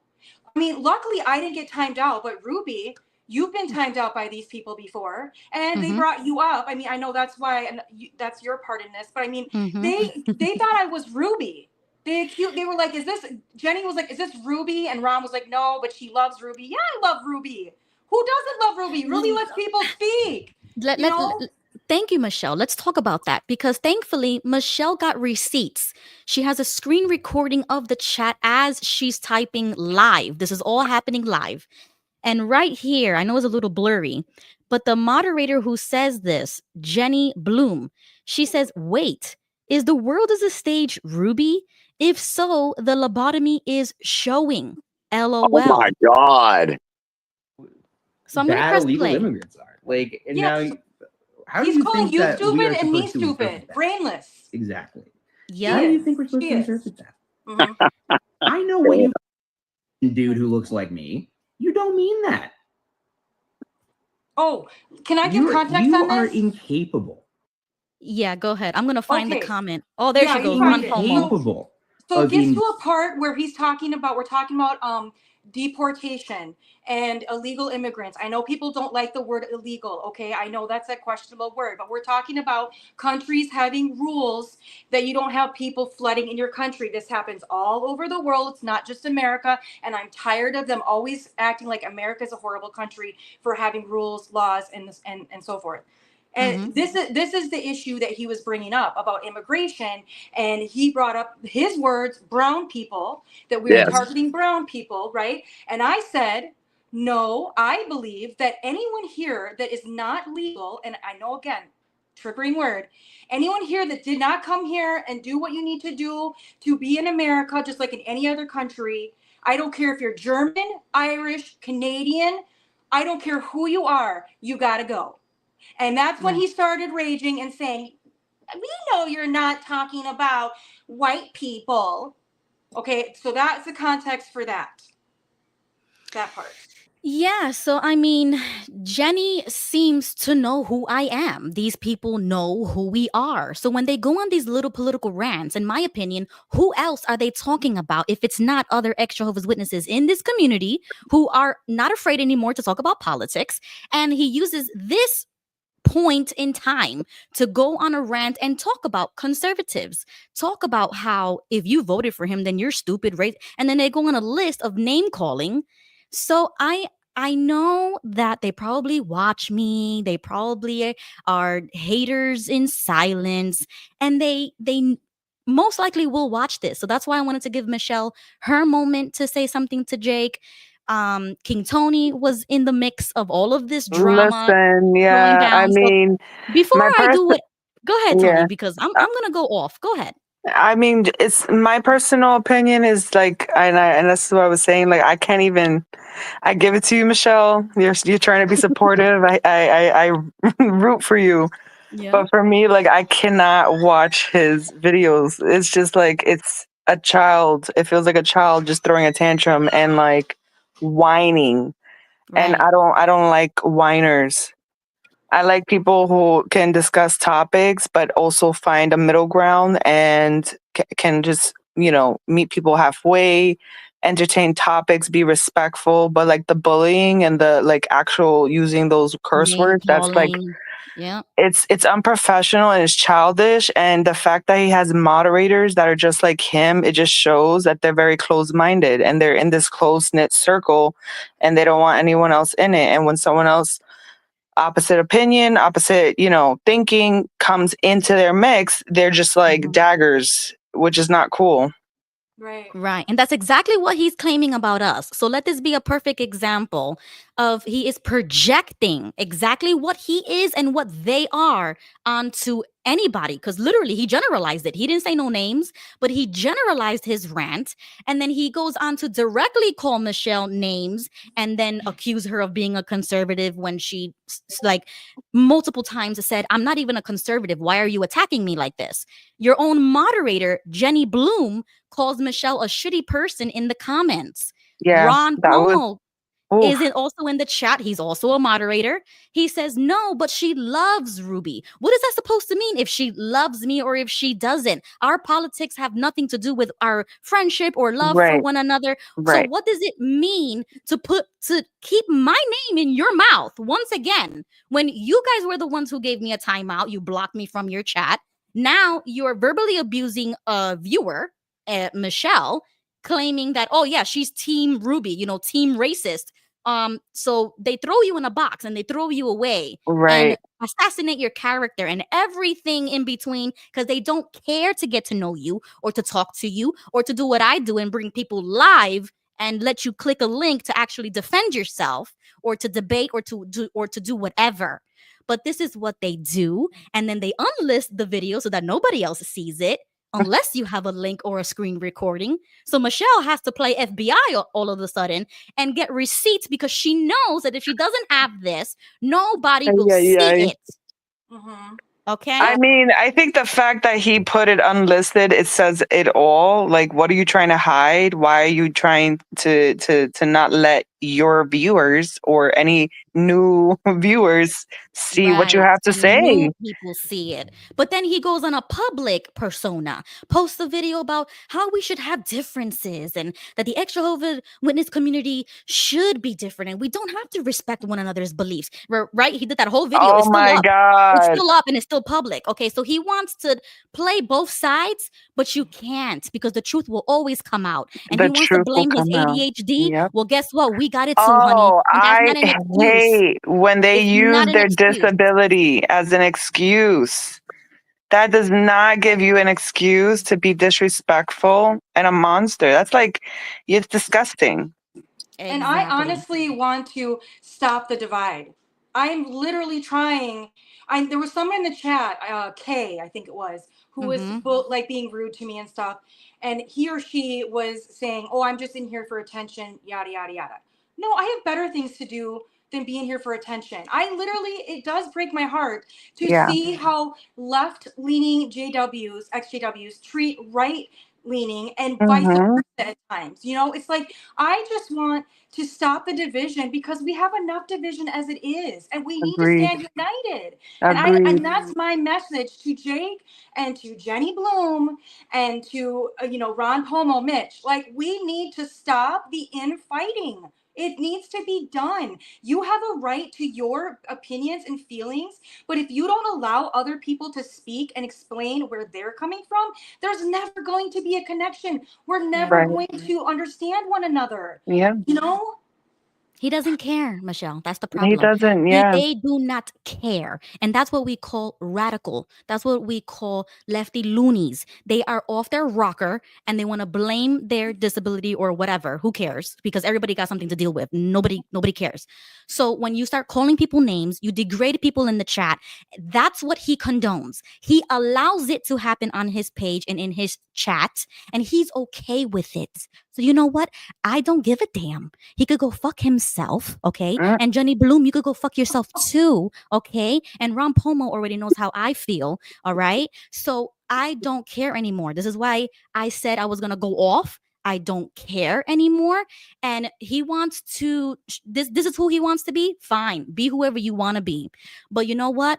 Whenever I see my name in your comment section, I'm going to have a say. Whenever you start talking about political stuff, when your channel is not even about politics, you're just going off on personal stuff, then do whatever you want to do. But when you start degrading people, especially like Michelle, we know her, we talk to her all the time, especially seeing my name in the chat alongside all that nastiness, do not associate us with your rants at all. Like, absolutely not, because I don't care anymore.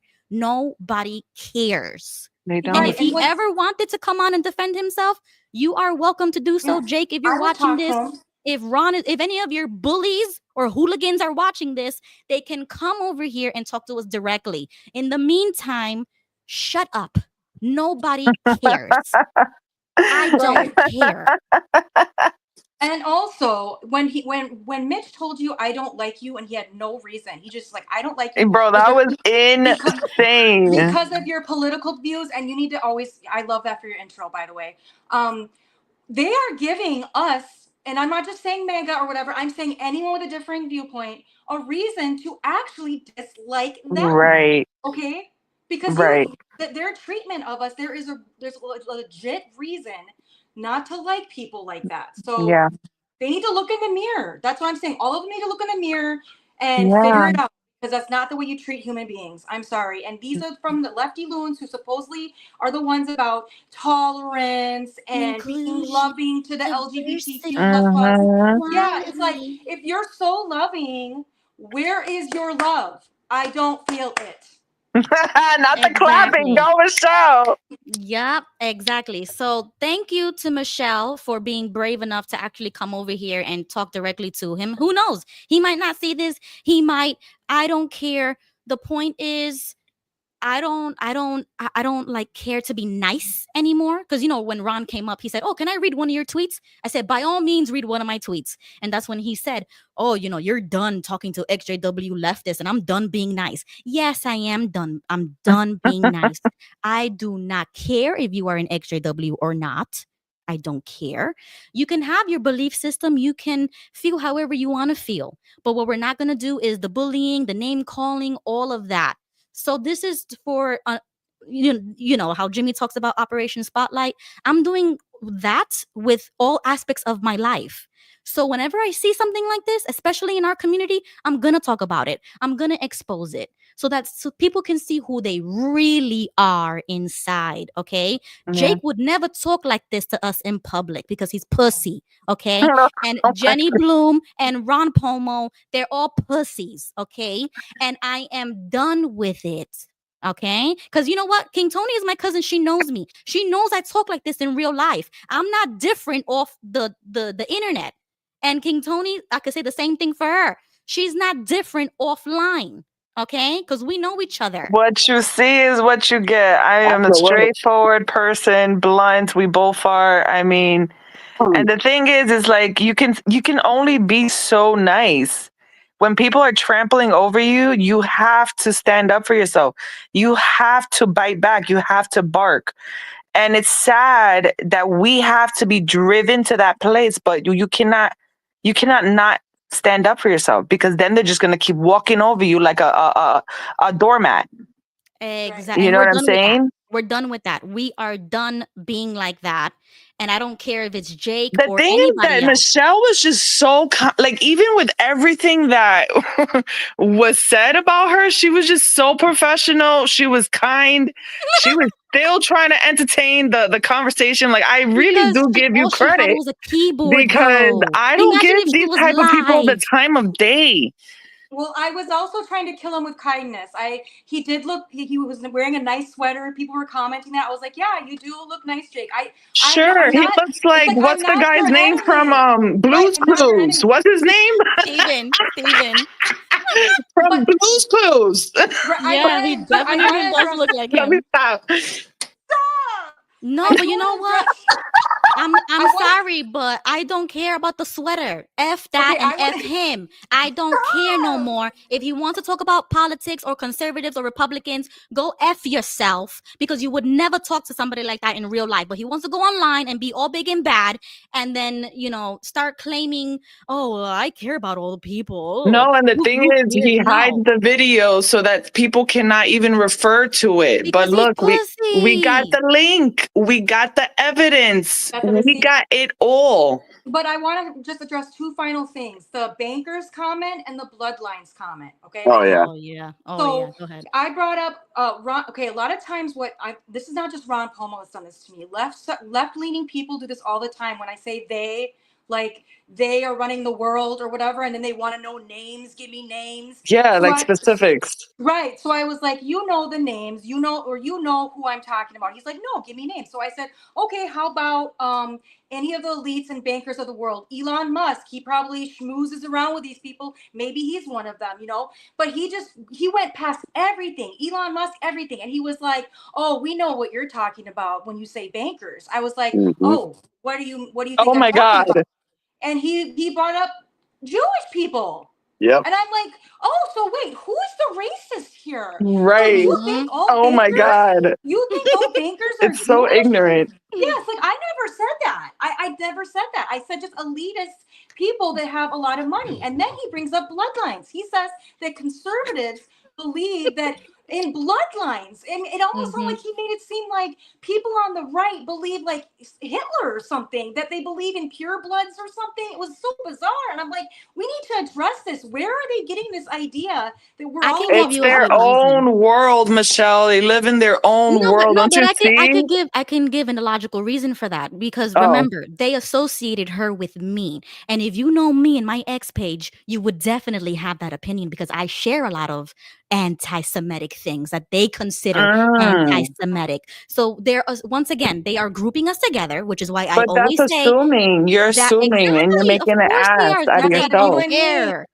Yeah, you're making an ass out of you and me when you assume. Yes. Don't assume, just ask. I'm an open book. I will tell you. And you were an open book. You was ready to have the conversation. And They they were didn't just like, believe her when she did say, no, I'm not conservative. No, I'm not talking about Jews when I say bankers. Like, what are you she on? did. It's because they talk about us behind our backs. That's a fact. And we already know Ron doesn't like me because of my ex page. And you know, they're best buds. They probably sleep together. So they know my ex feed. They know what I'm all about. And they associate anybody. Well, they associated me with her username thinking that I was her. So that's how they feel about me. Okay. So they're projecting all that hatred and anger and racism onto Michelle because they don't want to believe what's coming out of her mouth. And then they want to say, oh, but she loves Ruby. Go, oh, we know Ruby's anti-Semitic and racist. We already know that. So they're going to assume that she is as well because she likes me. And then that's the dog whistle to everybody else that whoever associates with my page, my chat, you know, subscribe to me are racist as well. It's an extension of what they are trying to group us all together. And that's wrong altogether. Yeah, we're all the same. You know, we're all the same. We don't have our own brains. We're brainless. We have lobotomies.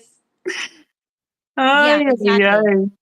I've never met these people in my life. I don't know who they are except for this. They had too many pickles. That's what it was. Their brain is done.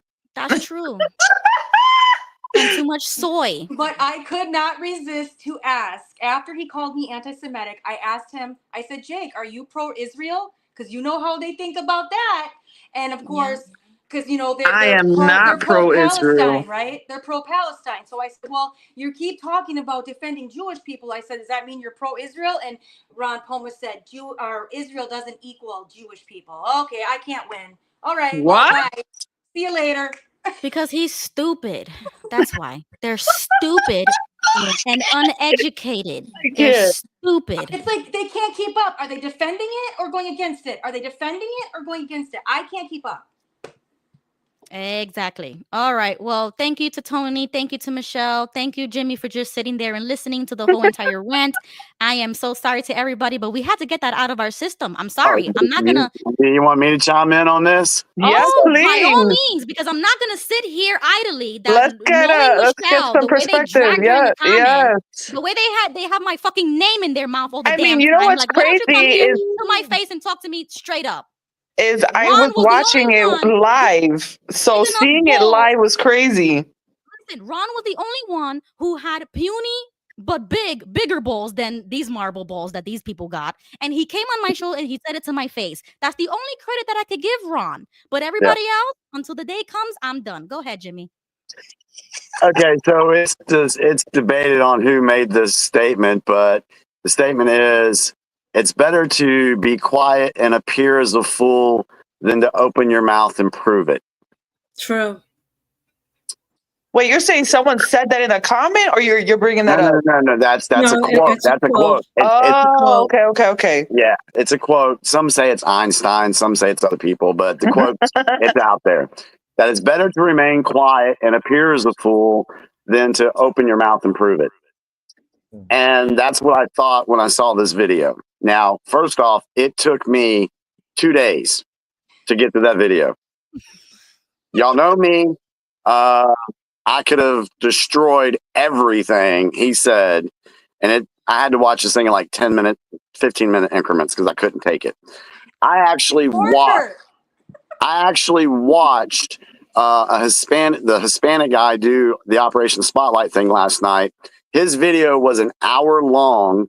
I watched the whole thing and didn't understand a damn word. Oh, wow. But I enjoyed the video. I loved the way his mannerisms were. I loved his excitement. I loved the interaction he was having in the live chat with everybody. I enjoyed that video way more, not understanding a damn word, than I did Timo Lloyd's. Yeah, it's excruciating. And if you missed that, yes, I called him Timu Lloyd. That's what I call him. And if he wants to ever come on this show, bring it. That's a good one. I like that. Timo Lloyd. We will have a conversation because his ideology is so far left that I'm telling you, what you guys experienced with him is the same shit I went through in 2020. Mm-hmm. Oh. So this is nothing new. It's the same. I mean, everything he said, I heard it from other people from the far left side in 2020.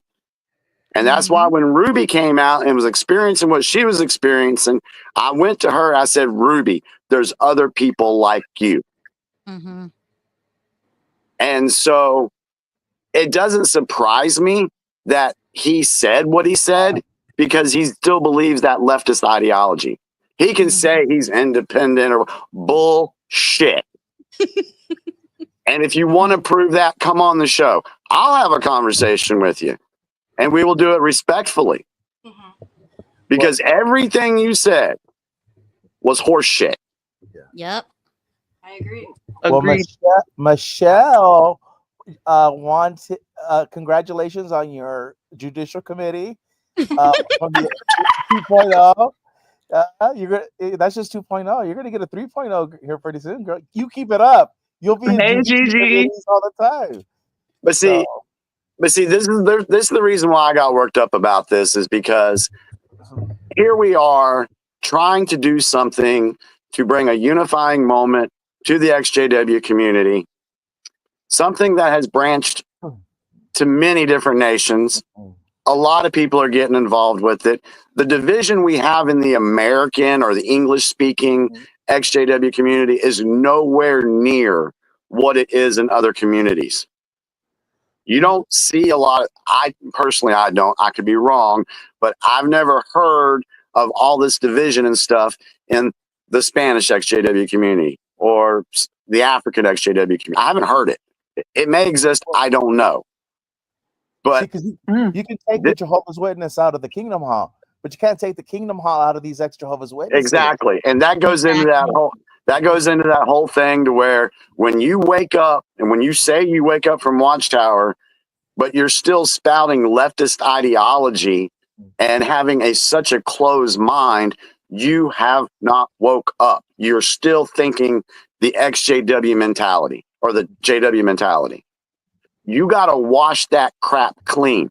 Me and Michelle don't agree on things, but I respect her. I can have a conversation with her. She's a bunny. She's so kind. Even though we don't agree on some stuff, we can have a conversation about it. That's what maturity looks like, Jake. Maturity. And I even told him, I said, I believe that there are some people on the right and left that are both acting culty. I tried to. I agree with that. Yes, and he just didn't want to hear it, and that's fine. Yeah, and see, and I had that conversation with you, and what did I tell you? Well, you said don't put all of the MAGA in one group. Exactly, exactly, and that's what Jake was doing. He was putting everybody in that one group. Yep, right.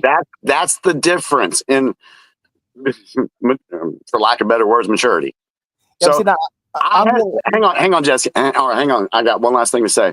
I wasn't going to say. I gotta hop off. So thank you, Michelle. Bye, Michelle. Bye, Michelle. It was nice to hear from you. Yes. It was nice listening to you. Thanks for letting me rant, Ruby. You're Thanks, welcome. Michelle. Have a great night. Good night, Michelle. Bye. Stay strong. The last thing I'll say about this is I wasn't going to mention so much about this only because I didn't want to give him any type of publicity about it. Right. But agreed. I there could hear was that. no respect for anybody that thinks outside of his little box in that video, which is wrong. Hey, come on, talk to us. We're willing to have that conversation. But it just shows what we have to deal with some of these people. I mean, seriously. Can I say something? But I'm 74, and when I was growing up, it didn't matter if you were a Republican, Democrat, or an independent. Nobody really cared. We accepted it, and everybody got along. It's like in the past 5 to 10 years, people have this Trump deranged syndrome, I'll call it. But the thing is, when you are hosting a show, you're supposed to be objective and listen to both. Isn't that a good person who's hosting a show? You listen to both sides of the audience. You don't take sides. You don't judge people. The whole idea is the EXJW community. And I know there's a lot of YouTubers out there that really got an axe to grind. And that's why you got the turn it on and off button. You take what you need and then you just go on to something else. But the whole idea is we're here as a community for healing, for sharing, networking, and supporting one another. That's why I come on these shows. I don't come on and listen to all the bullshit and the putting each other down. I don't run that way. I wasn't brought up that way. Number two, my friends don't. They know I'm a Trump lover. I have some Democrats for relatives. We don't talk like that to each other. I don't get it. It seems to me like it's a younger generation that you know what they're doing in my state on February 28th, mind you. They want everybody not to go food shopping. Don't buy gas.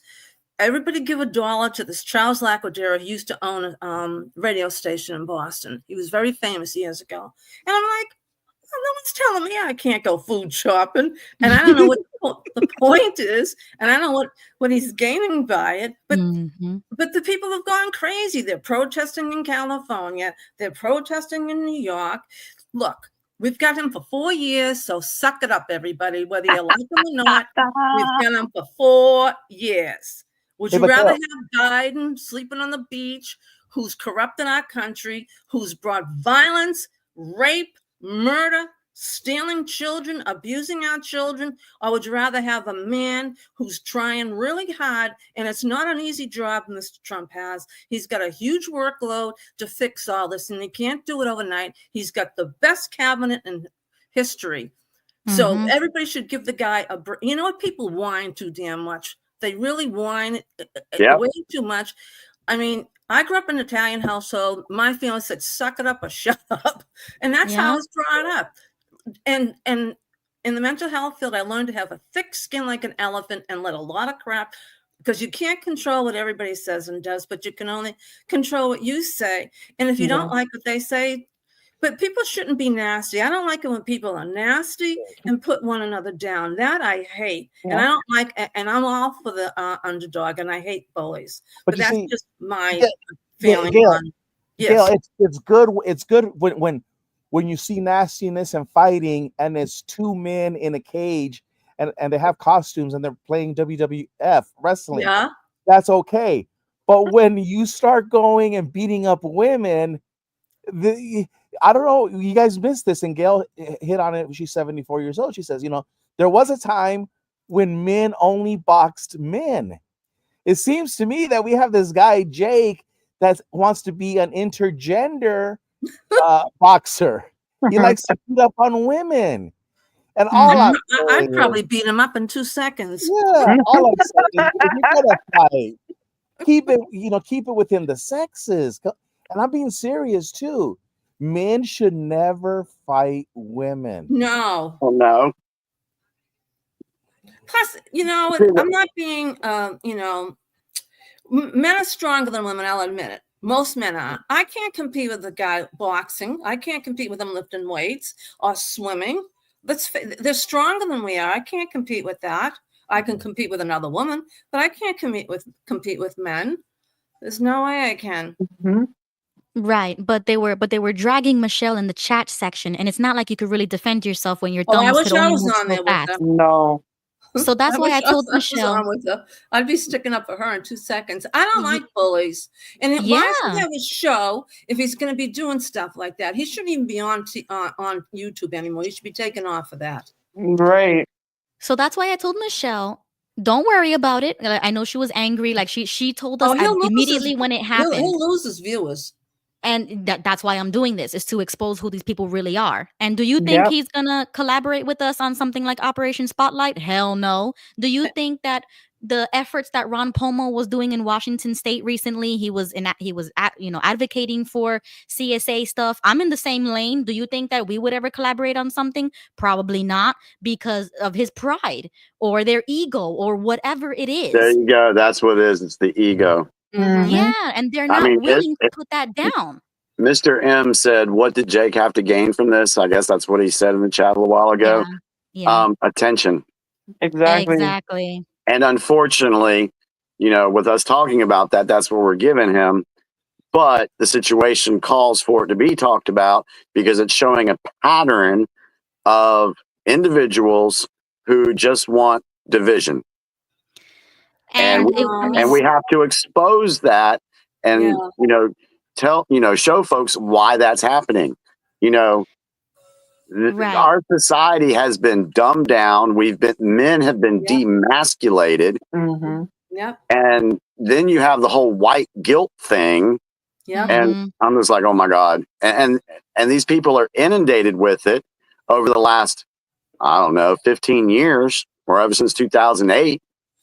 Mm-hmm. So we've been raising, like Ruby said, for lack of better words, a generation of pussies. Yeah. And kudos to you, Ruby and Jimmy. Kudos to you very much for bringing this out, and for your channel, and for the Operation Spotlight. Thank you, and kudos to you for that. You're welcome. Thank you. Thank you. And just to clarify, this was for Michelle to actually respond, because she couldn't respond accurately when she was in that chat. I'm not doing this to give attention to Jake, because I know that's what he wants, and they want to whine and cry all day about something that they don't understand. But this was really for Michelle to get her feelings out, because I've been there and I wasn't able to talk directly or live or any kind of way. But you feel powerless. You don't feel like you could talk to the man straight in his face and put him in his place. So I told Michelle, Tuesday night, you're going to come on and you're going to say it how it is. And I'm going to take it a step further, because I know you won't. So that's why I said what I said, because that's I've been holding it back for a very long time, and they've blocked me. I couldn't do it either. So I was giving her a chance to come on here and to speak directly to the people who were dragging her in the comments. So I want to thank everybody for listening to Michelle, giving her a voice and listening to this, because it's not fun and it's not funny when you're in the chat and you can't do anything about it. And then on top of that, these are EXJWs in a community who's supposed to be inclusive and caring and giving our most vulnerable stories about our exiting, about our shunning, about all of the bad things that happen to us. And then you're going to treat those same exact people like that? Absolutely not. If I find out about it, I will talk about it. So that's why I did what I did. So I just want to invite JP to the stage. If you want to unmute and give us some comments, go ahead. And I just want to say that kudos to Michelle. Her demeanor was beautiful. It really was. The wig looked good on it too. Hi, Ruby. Can you hear me? Everybody? Yes. Hello. Hello. Yeah, I just wanted to say that I think that Gilbert was right when he was saying earlier that a lot of people, because I'm 41, I woke up at 38, so I've only been in this community for a couple of years. I know Jimmy's been around a little longer, and there's a lot of other channels that were around a lot longer, for a decade before a lot of us even woke up. And Gilbert's right how he was saying, some people left the Kingdom Hall, but the Kingdom Hall never left them. And I think it's true, because I see that I wouldn't say a lot of XJWs, but there's a certain group, and they seem to click together just how we would see cliques at the Kingdom Hall. And they would put people, because I was never really a popular person in the hall, but I kind of almost feel like there's these bigger channels and they all click together and they put us down. And it's not right because they may have woken up from the false doctrines, the CSA and stuff, but they still treat us the same way witnesses treat other people that don't agree with them. Now they call us apostates witnesses, but you have these XJWs, they're calling people like us that have our own opinions, just assuming that we're just stupid, we're racist and all this other stuff. And it's just getting to a point to where you can almost make a show in itself about, this XJWs that leave that are liberals. And I don't even know if it's a liberal thing. I don't know if it was Jimmy or somebody was saying it's an ego problem too. It's pretty much where you're like, it's my way or the highway and everybody's wrong. And the same mentality as Watchtower. Once it's going from one belief system to another, but you're so dug in, you won't even let the world exist unless it's in your world. And that's not right. Correct. And that's all I was gonna say at this moment. I mean, there's a lot of interesting things that we're talking about besides that, but that's been really kind of getting under my skin for the last couple years, because I remember when I really first woke up, I didn't see so many XJWs. Even when Jake started his channel, he wasn't so political and stuff like that, and really talking down on people. At least I didn't notice.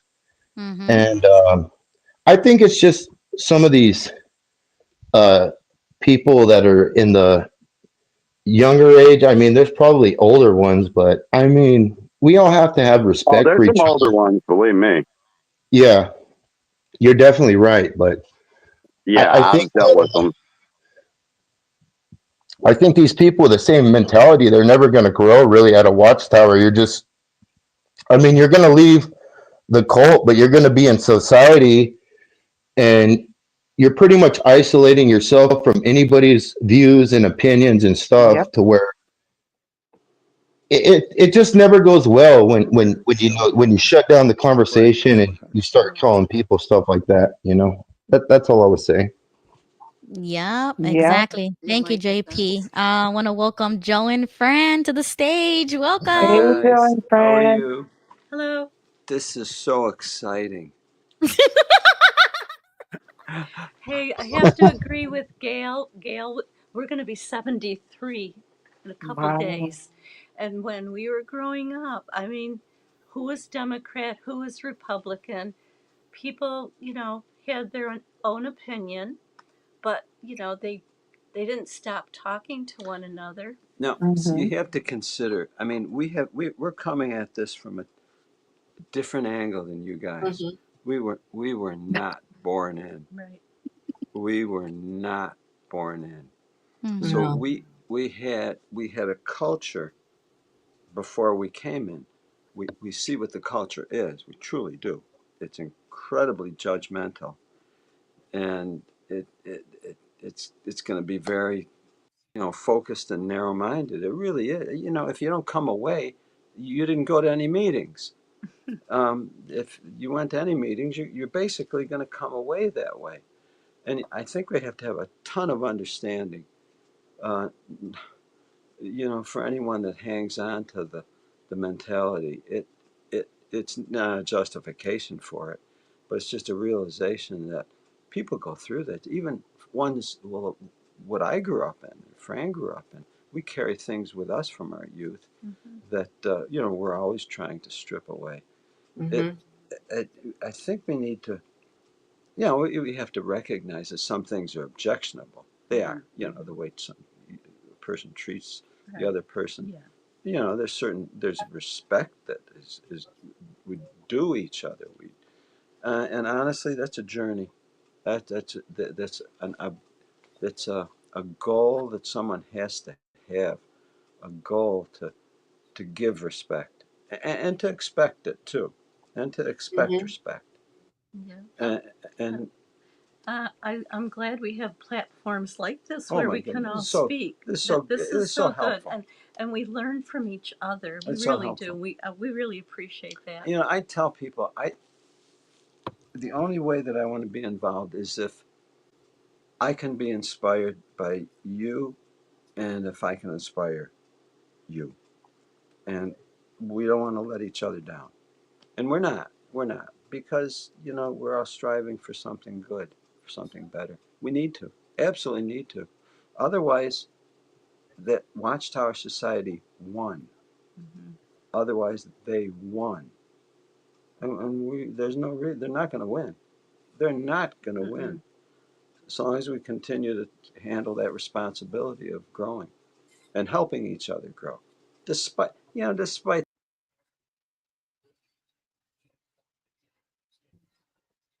I think your sound just went out, Joe and Fran. Yeah, it was really muffled too. Oh, it was? Oh, man. Joe and Fran, we can't hear you. I don't know if you can hear me. Hop off and come back in. Oh, man. Hey, Ruby. Yes, go ahead. Yeah, I was gonna say it. I agree with what Joe was saying about the thing with respect is that I've learned the true meaning of respect since I've left the organization.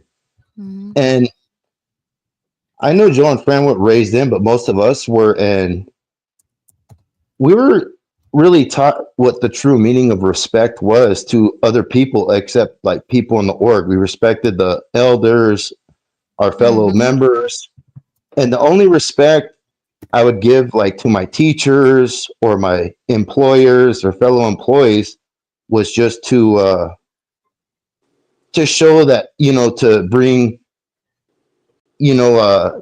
light to the organization, that we're real respectful and good people and stuff, but that was something that it wasn't really truly, I don't think everything from elementary school to like my adulthood when I was believing in the org was always just trying. It was always focused on the organization. Like I'm respectful to them because I want them to think I'm a good employee because I'm a Jehovah's Witness.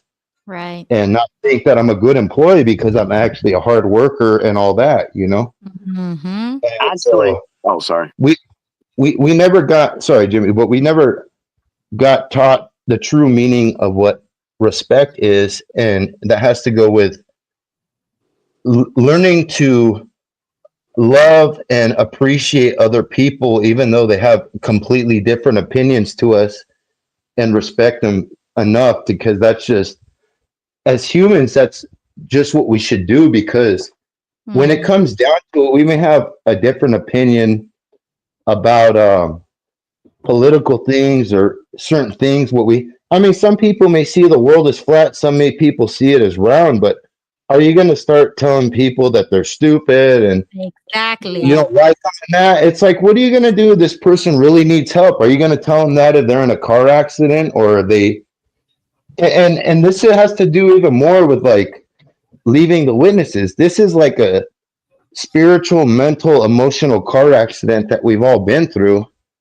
And the last thing we do is to fight over really stupid shit that doesn't matter at the end of the day. Like at the end of the day, our political differences and other stuff shouldn't really matter, because we're just here to support each other as XJWs. And that should be it. Like what you believe or who you go to bed with at the end of the day shouldn't really matter. You're not affecting my life. We're just here to support each other. Yeah. And just because I'm here to support you, I'll support you, but I'm not going to change my life for you. Right. And I don't expect you to do the same for me. Right. But I do believe we can all get along. It's just ridiculous that, people like that are kind of infecting the XJW community. And I hate to sound like, kind of like a Watchtower JW turns, but it does cause divisions, like to people that are trying to heal. There's no reason why we shouldn't get along. We're all Americans. That's true. It doesn't matter whether you live in the United States or not. We're all XJW, so we can connect on that. I don't have to talk politics with people. We can talk whatever you want, but I'm here to support you. And we should be even closer than political things, because we went through something far more than a political party. We escaped the cult. Thank you. So that's all I have to say. Jerry, I like what you're saying, Jerry, but I've got to say, we were not taught to love in that organization. We were not taught to love. We really weren't. No.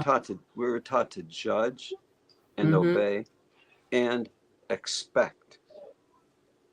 Yeah, Yeah, that's what I was saying, Joe. Like right before when you and Fran came back in, I was just saying that I know you guys came in later, but a lot of us were like born in the view that we got. We didn't have the view to the true meaning of what respect is, because it was always dealt to us through the organization, what respect should be through other people at the hall and our employers and stuff. It wasn't really true, genuine motives. We're always just trying to make the organization look good, even though, that's it. or even if we were, very flawed persons or weren't the best, we would lie to ourselves just to make the organization.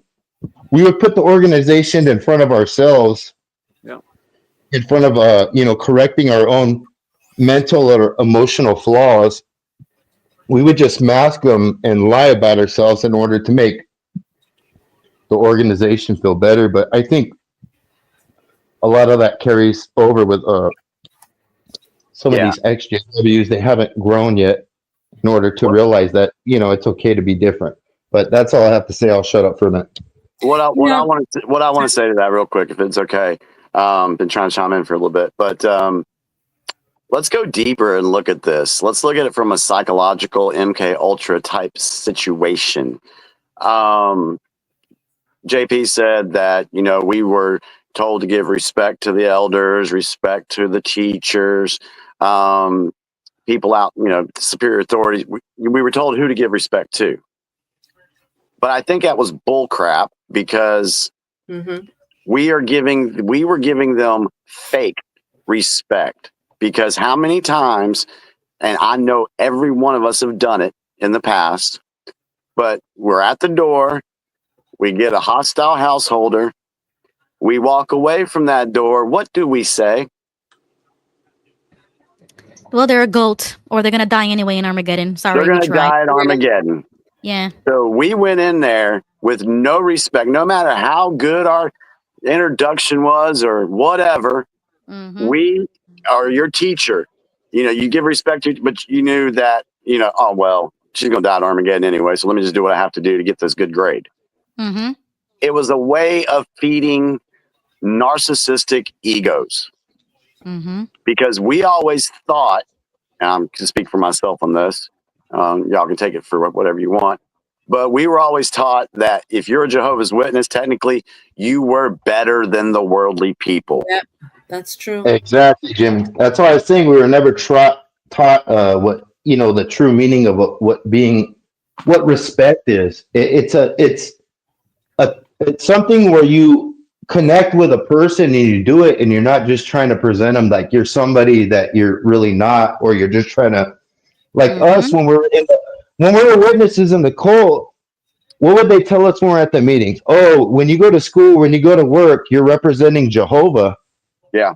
And when you leave the cult, you realize, like, no, I represent myself and what I stand for. And it matters. It doesn't matter what those people told me what I stood for, which wasn't really what I stood for. It was what the cookie cut, robot that they made me at that time. So I can say, you can look at a lot of the elders, the COs, the governing body, other members. You can look and you can see a lot of narcissistic traits in folks. When I'll just tell a personal story. When I came in the XJW community and we started with the round table, our views shot up. We became really popular. I'm not going to lie. My JW ego was there. I was like, shit, we're the shit. Roundtable's kicking ass. I got a little cocky, and but I just felt that. That's just how it was. But after some crap went down and I went to therapy, and I dropped the ego. So I killed it. I mean, and you know, we talked about that a little bit last week about dropping the ego, thinking that you have to always be right. That was something Jehovah's Witnesses taught us all. Right. So yeah, and I just don't think there's some folks in the community who have been able to recognize that they've been groomed to be narcissistic. And here's the problem. All of those people are in charge of the major social media platforms like Reddit, X, Facebook, YouTube. These are the exact same people who moderate other platforms and other servers, even Discord. And they are the same people of the likes of Jake and all of his moderators. And there's been more issues than just this one in the community that makes people want to leave. Like, they don't want to be around here if they're going to be treated like this. A situation happened on Discord with another creator, Mindful Warrior. If you know, you know. So that's the problem. But then when people like, go ahead, Jimmy. I was going to say, this is why I've said with 100% no doubt in my mind, there is controlled opposition in this community. Because I mean, because they are there to create the division. They don't want the XJWs coming together because they know, Watchtower knows, if the XJWs actually unified and did something worthwhile, they wouldn't be able to battle it. Operation Spotlight. I'll tell you what they did was damaging psychologically to a lot of the members. You can agree or disagree. They were very cliquey. If you weren't Polly Pioneer or Eddie 100% agree. You would look down on, and you felt guilty. I mean, I was a single parent. I couldn't be a pioneer, and they made you feel guilty. Oh, come on, Gail. There's like 2 extra weekends. You can go out and service. No, I was working full time, raising my children as a single parent, and that's what they pushed on you. You know, I was out in a group with all pioneers. Do you know everyone in that damn car group ignored me because I wasn't, quote, a pioneer in the group? Oh my goodness, that's horrible. But one sister, she felt bad, so she finally let me go on a call. Whoop-de-doo. But that's what they did to me. And then you felt guilty because you weren't doing your part. But that's what they were famous for doing. Splitting everybody apart, making you feel like crap. And a lot of people would turn, to alcohol, and because you start saying, well, what's wrong with me? I'm not doing my part. God's gonna, I'm gonna get punished. And that's what they would throw at you too. I mean, it's a very damaging organization. The crazy part is that when I went through those experiences being a pioneer, and I saw exactly that, I would be the one to talk to that sister or that brother and start the conversation. And then all of a sudden they would partake and they would, entertain the conversation. So I would do things like that to help them see that what they were doing was wrong. Right. And I would use scriptures and like basically tell them off using scriptures, and they would be quiet. Oh, we didn't mean to offend anyone, or we didn't mean for it to come out that way. Yeah, right. Good for you, Tom. Good for you. Yeah. But it's like, why do we always gotta be those types of people? Sometimes they need to hear that. They need to hear that sometimes. It's disgusting, and I can't stand to see that. I can't.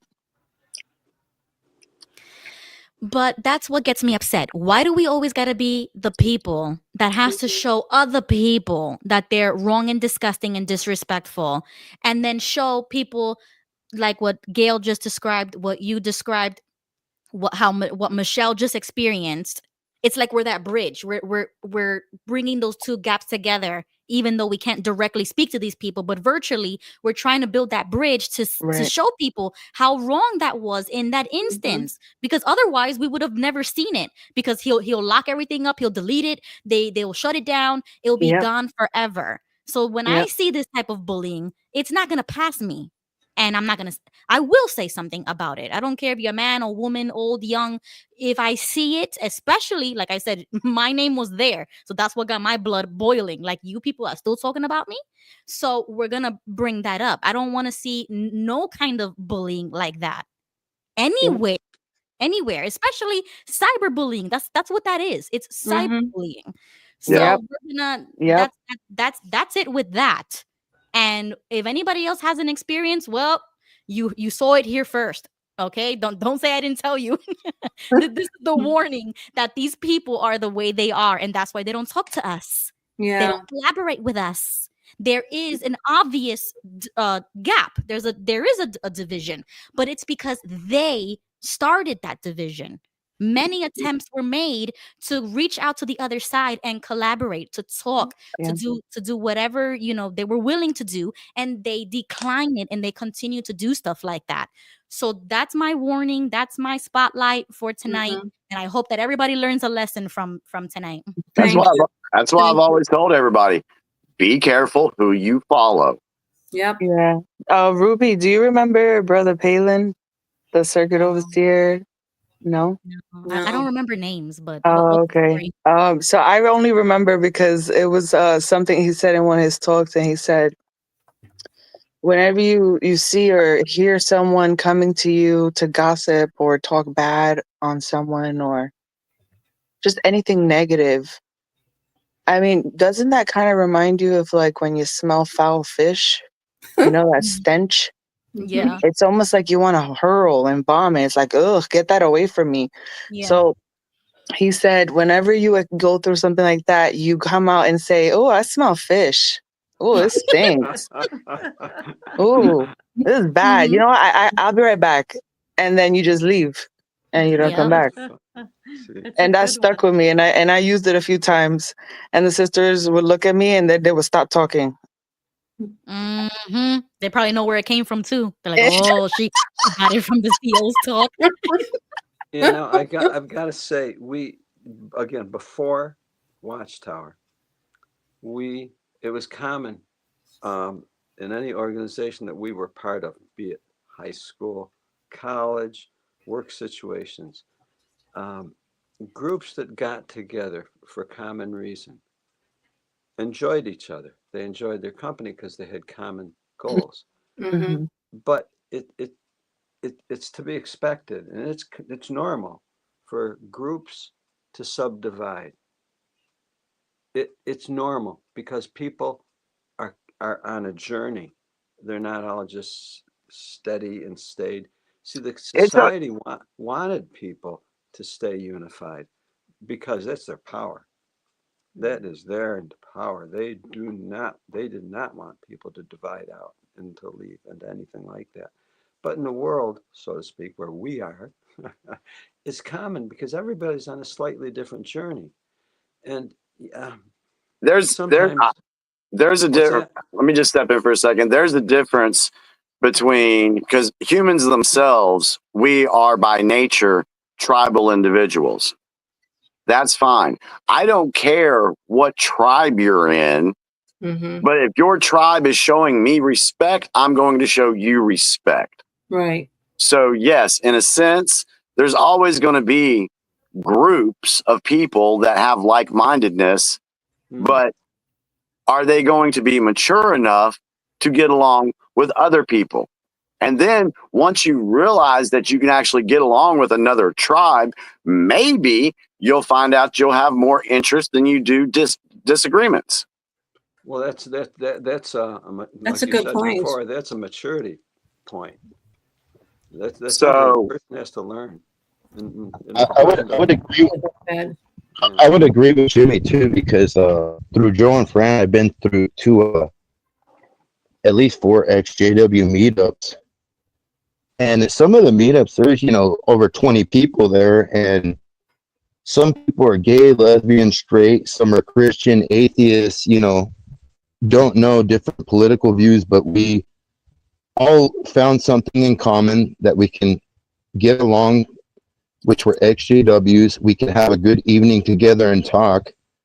We don't have to obsess in a conversation who you go to sleep with at night, or who if you're going to go to a Democrat or Republican rally later in the week. That doesn't matter. And if it does, if somebody mentions that, it's like, okay, like that's your life. It's not mine. We're here to meet up on something that we can all have in common. And if you can't just meet up for a couple hours and have a drink and a meal with somebody and learn how to find out about that person and their life and have a decent conversation, then you're no different than a witness. You haven't grown. Right. Yep. I Yeah, think agreed. I think that it's important to appreciate the differences because you know we each have like our different paths, our different journeys, and to see each other grow and experience different things outside the code, that's a huge thing. Right. And that's why it's Huge important. We need accomplishment. to support each other. Nice comment, Ken. Yeah, it's a huge accomplishment to move on from that cookie cutter lifestyle and mentality. So when you do it, it should be celebrated because it's a Yeah. huge accomplishment to get that done. That's Mm-hmm. why King Tony, did you listen to that podcast that I did with Nick and Logo? Oh, not XJW yet. podcast? Not yet. Not yet. So the, I'm the gonna. show is called The New Heretics. I think I put the link long time ago in one of my Oh, other okay. Okay. streams. All right. And they were center left wing XJWs invited me to their platform podcast to talk about my right wing leanings. It was a respectful conversation. If you've listened to it, then you will see how beautiful the less than 2 hour discussion went. Yeah. And if you listen to that, that would be the perfect example of how to come together from different angles. I have to say, I'm saying good night. Oh, good night, Gigi. Hey, thank you very much for letting me on the show. Thank you. It was a wonderful show. Thank you. No thanks for problem. coming Good on. night. A lot Come of on good whenever you information. want. Thank you. All right. Good Thank you. night. Yes. Oh, got you. Okay. So when you listen to that episode, right? Yeah. They respectfully gave me pushback. We talked about a controversial subject like abortion, when it comes to politics. And that would have been a perfect textbook example I can give you if you listen to that podcast of how to speak to somebody with different political views than yourself that may seem controversial to the other person and maybe not to you, but you have to be Right. respectful enough to give them the dignity of understanding why they feel that way. Right. You don't drag them or bring them down thinking, oh well, you're satanic if you do abortions. No, you know what I'm saying? So it's like you gotta be respectful with the discourse. Right. And as long as they were respectful with me, I was respectful with them. And the podcast came out. It was beautiful. I listened to it. I even texted him afterward and I was like, your intro kind of said that it might be offensive. I wasn't trying to be offensive, but you see what I'm saying? You go the extra mile to make sure that that person wasn't offended even after the conversation. That's what I'm talking about when I do my That's show. coddling though. To me, like the intro that you mentioned, that's Oh, you heard it, right? yeah, it's not necessary because like, again, you're coddling your audience and you're trying to cater But to a that's group of his people. Right. But even though that may be true, I agree with you. It's his audience, his show. Yeah. So if he wants to do that, that's fine. But I don't want him to make it seem as if it was offensive because it wasn't. Right. So I wanted to make sure that he wasn't personally offended, and that's why he gave like this Oh, okay. disclaimer that it was a little offensive. Right. And he responded and he said, no, that was just for the audience, yada yada. End of story. Good night. Have a great life. I have no okay. need, like to continue going back and forth with people or Right. to call him names, or that's so like low IQ in my opinion to bring yourself to such a low level to call somebody a name or Yeah. to curse at them. But you see, I did that tonight. Okay, I'm going to admit it. I did that tonight, but I'm not sorry for it because this is the last time that I'm up to here with people like Jake. And I'm not going to be nice to bullies. That's one thing I've learned through all this, Ruby. I've had many conversations with people and some have gotten heated. And the thing is, God, I just lost my train of thought. Hold on. I'll get it back. Hang on. Shit, just completely. Oh, but it gets to a point that after I've tried to be respectful to them and they keep on and keep on and keep on, that's when, yes, it's necessary sometimes to speak up and say, hey, you're being a douchebag. I'll do everything I can to be respectful to folks, but once they cross the line way too many times, I'm going to fight back. And then it's funny that when you do that, then they're like, "Oh, now look at you! They play the victim." Then Yeah. Oh, that they do gets what me they so angry. Ooh. yeah. Oh, what do you mean? No. Yeah. So sometimes it's okay to call it like it is. Yep. Right. You know, Jimmy, you just And that's made a. me think. Oh, good.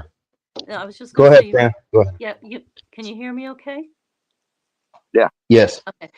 You just made me think of the difference between shunning, because we've been shunned, or no contact. We can choose no contact, like Jimmy said, because that person is toxic and we don't want to be around a toxic person. That's different than shunning because an organization told me that I have to shun you. Yeah, Good point. Good point. it really pisses me off when those in the XJW community, once you cut them off or whatever, see, now you're going to be like Watchtower and shun me. Yeah, because you're being a douche and I don't like your negative energy and I don't want to deal with that.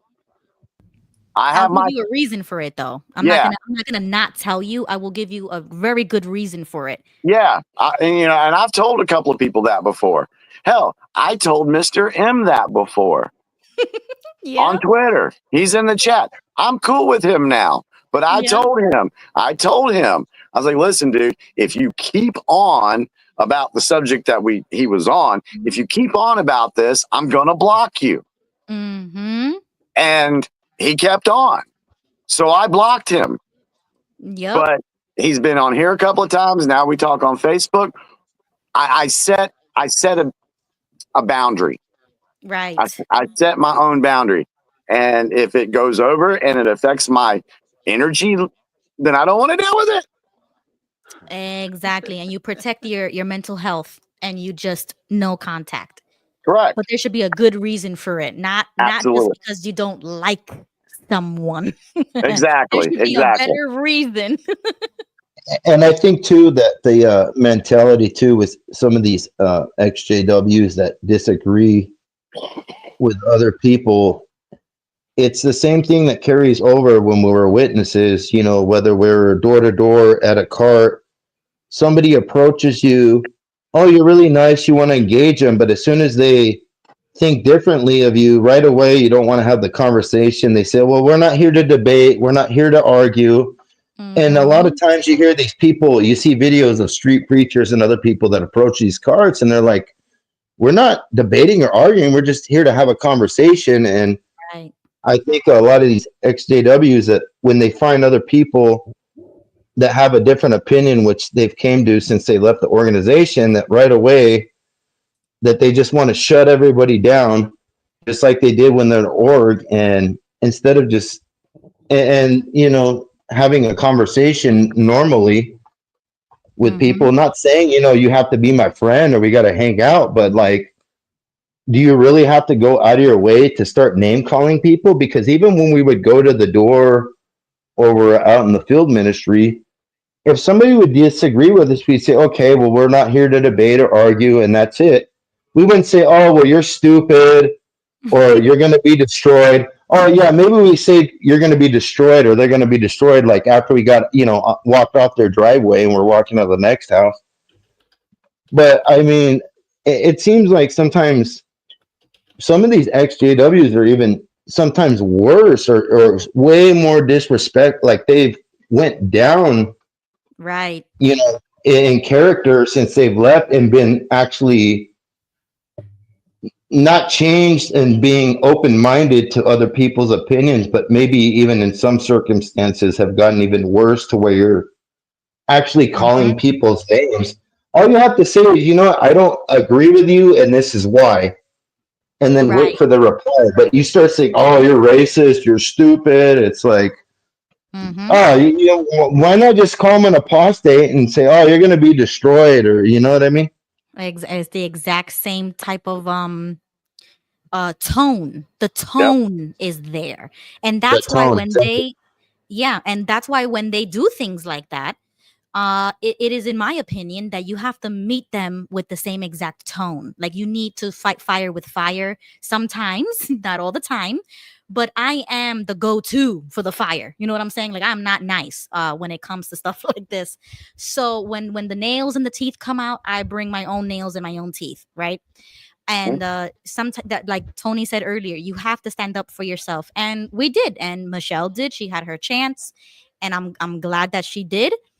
And that goes with life. Okay, not everything's gonna be fair or nice, and you're not gonna get what you want just because you think you like somebody owes it to you or something. No, lots of things are earned and worked for. And if you're gonna say these things and just think that nothing's gonna come to you, like no consequences or nothing, I don't believe that. I do believe, if you don't want to believe in God, let's just say the universe, but the universe will bring it back to you. That karma will come right back to you. And that's why I don't normally treat people like that. I have a reaction, right? I react that way because that's what I'm being presented with. And I am not the type to sit down and just hear it, hear that verbal abuse and not do anything about it. So that's where we have to learn how to be strong in our convictions and Right. our belief systems and have a strong foundation of who we are so that we can fight back with people who don't know who they are. And I try to be kind, I try to be nice, but not when you are, verbally abusing somebody else. That's where those things, they clash. Sometimes. You're exactly right, Ruby. It's really, when we share our opinions, even on the show, it's not about I'm right, you're wrong. We're just here to talk about the news, what's going on in our world right now at this current time, and then give our mind about it, and we all have our right. It's our God-given right, whatever God you do believe in, to give our opinion. And I'll be damned if I let any XJW take that away or start calling me names. You know what I mean? Yeah. They're gonna get mowed down with a bulldozer. 'Cause they can't. They can't. They're not gonna take away my personal beliefs and who I am as an individual, like Watchtower did. And just don't let these people do it. And we don't have to hang out with them. We have, this channel and other channels where people are very nice and understanding to come to. So honestly, we don't need them. Right. We just. Oh, go ahead, Jimmy. I think the internet has given a lot of people a lot of false courage and a lot of false bravado, because there's no way, if this was in the 80s, 60s, 70s, 80s, that Jake would have said that to Ruby to her face. Or some of these other people that have said stuff to me, they wouldn't say it to my face. Because back in the day, you got in a fight. Right. Yeah, you be having Ruby's big brother be coming out being like, "Oh, my big brother is gonna." Yeah.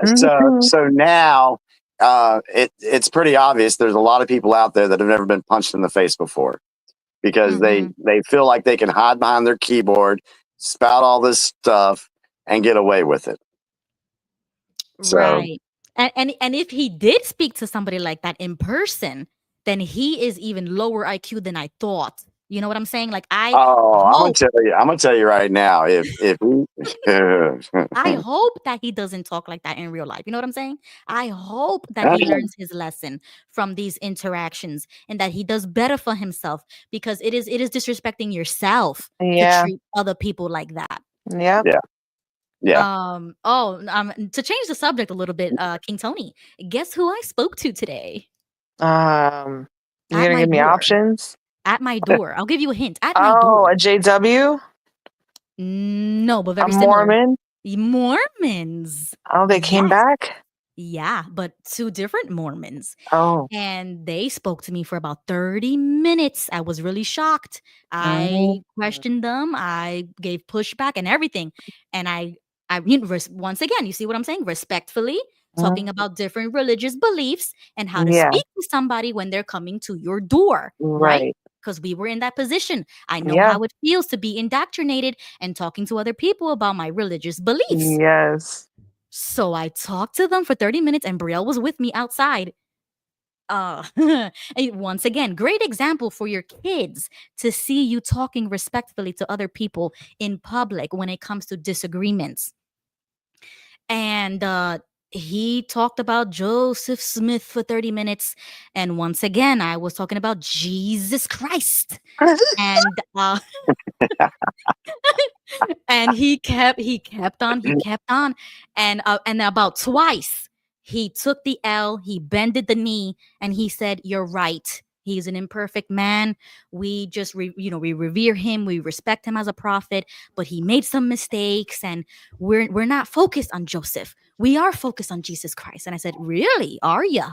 So if you disagree with Joseph Smith, will you be shunned?" And he said, "No, no, we respect everyone, even if you disagree with it." And I said, "I hope you're right. I hope you're telling the truth." Because I see a lot of ex Mormons on the internet talking about their experience of being, basically shunned for their families for disagreeing with these things. Mm-hmm. He explained the whole thing to me. And once again, he said, these are the fundamentals, that you believe that Jesus Christ, Holy God, Holy Ghost, whatever, and you get baptized, and that you believe that Joseph Smith was a prophet.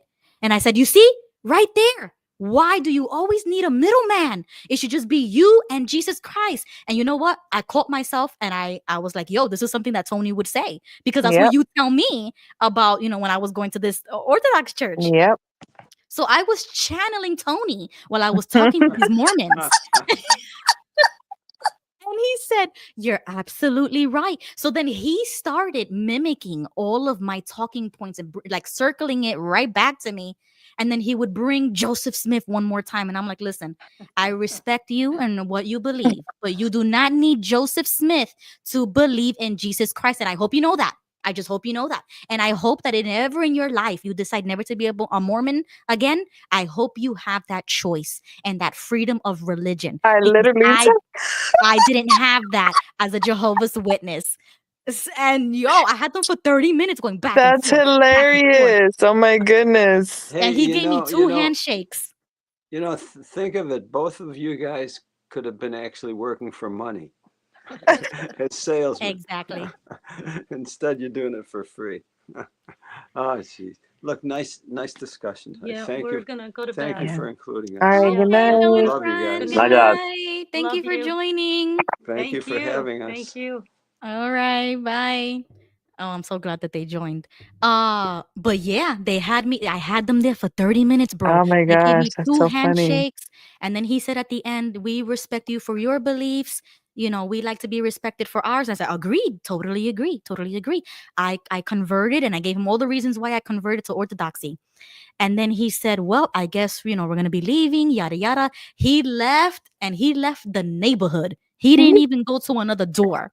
And I'm like, yo, I'm really protecting my community, because I'm the first one to speak to these Mormons before they knock on anybody else's That's door. so freaking hilarious.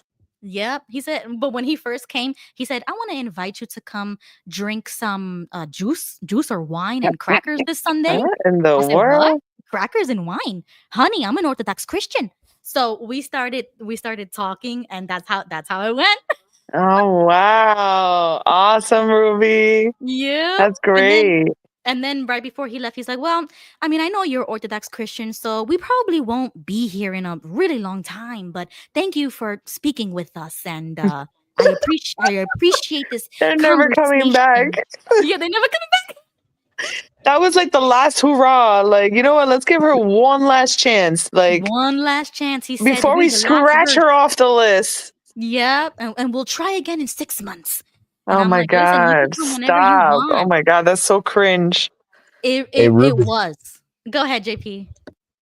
Yeah, if you ever speak to Mormons, again, a good apologetics for them is don't even ask them about the Book of Mormon, but ask them about the Book of Abraham, which is another one that Joseph Smith wrote. And the Mormon Church, his followers at that time, they bought some old ancient transcripts that were actually really Egyptian ones. And it took Joseph Smith 2 years to translate them. And it was supposedly the Book of Abraham. But that was before the Rosetta Stone was discovered in more recent times, to where we could translate how hieroglyphics, and it was a big achievement in Egyptologists. But ask him about that, because it was revealed that the actual documents that they have in the Mormon Church are actually it was actually a Egyptian Book of the Dead copy that he got, and he translated it and said it was the Book of Abraham. Mm-hmm. So Okay. that's if you ever talk to Mormons again, just ask them about that, what they think about the Book of Abraham and how it was actually translated by Egyptologists in modern times, and it was actually revealed that it was actually Book of the Dead and not Wow. Oh, not Book of interesting. Abraham. Yeah. Yeah, I mean, you see, if I would have known a little bit more about them, I would have been able to pinpoint, a talking point. But I kept it very simple. Jesus Christ, God. I don't need a man interpreting things for me. All I need to read is the Gospels, and I should be fine. And then I compared. I said, your Joseph Smith is my Charles Taze Russell. Your prophet and your reverence was my governing body claiming to have Holy Spirit. So we're talking about the same things here, buddy, just different names. I'm trying to help you understand that it's about God. Go ahead, Jimmy. I just want to put some humor into this. Every time you say Jesus Christ right now, it sounds like it when Trump said it. You could probably find it on X somewhere, where someone asked him, you are the most popular man in the world. He's like, no, I'm not. No, somebody said, well, who's more popular than you? And he goes, Jesus Christ. Yeah, Jesus Christ. Yeah. I did not see that. I want to see that. Oh, yeah. Yeah, look it up, Ruby. I'm sure you can find it. Okay, It's funny. See. Oh my gosh, Trump saying that is epic. Yeah. I mean, how would I search it?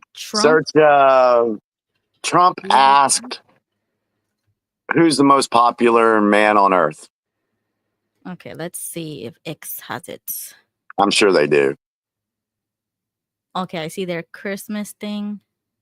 Okay, this is one where he says that he's hold on that he was preaching. It's one where he's outside where he was doing a rally. I think it was actually the farewell thing. I think that might be it. He says something here. Let me see what he says. Still need help from the boss. We need help from the boss. Okay, yeah, that's not it yet. Yeah. We need help. Yeah, that's not the one I was talking about. Oh, okay. Yeah, we need help. It's all right to say it. Now, they'll criticize me for that. How dare he say that? How dare he say that? No, I'll say it. I'll say it.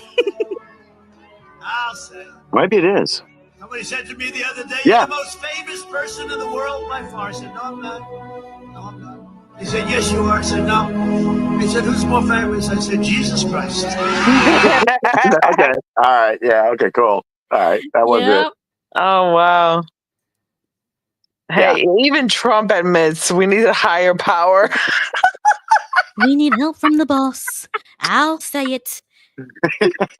I mean, yeah, That's hilarious. That's what I kept telling them. And they were really young boys, man. I felt so bad for them. Like they look like 17, 18. Well, they 19. are. They're always under 21 or whatever.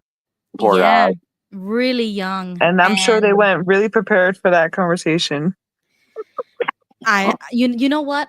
And you know what? I wasn't supposed to be outside at that time. But I stepped outside. I was waiting for their dad to come home.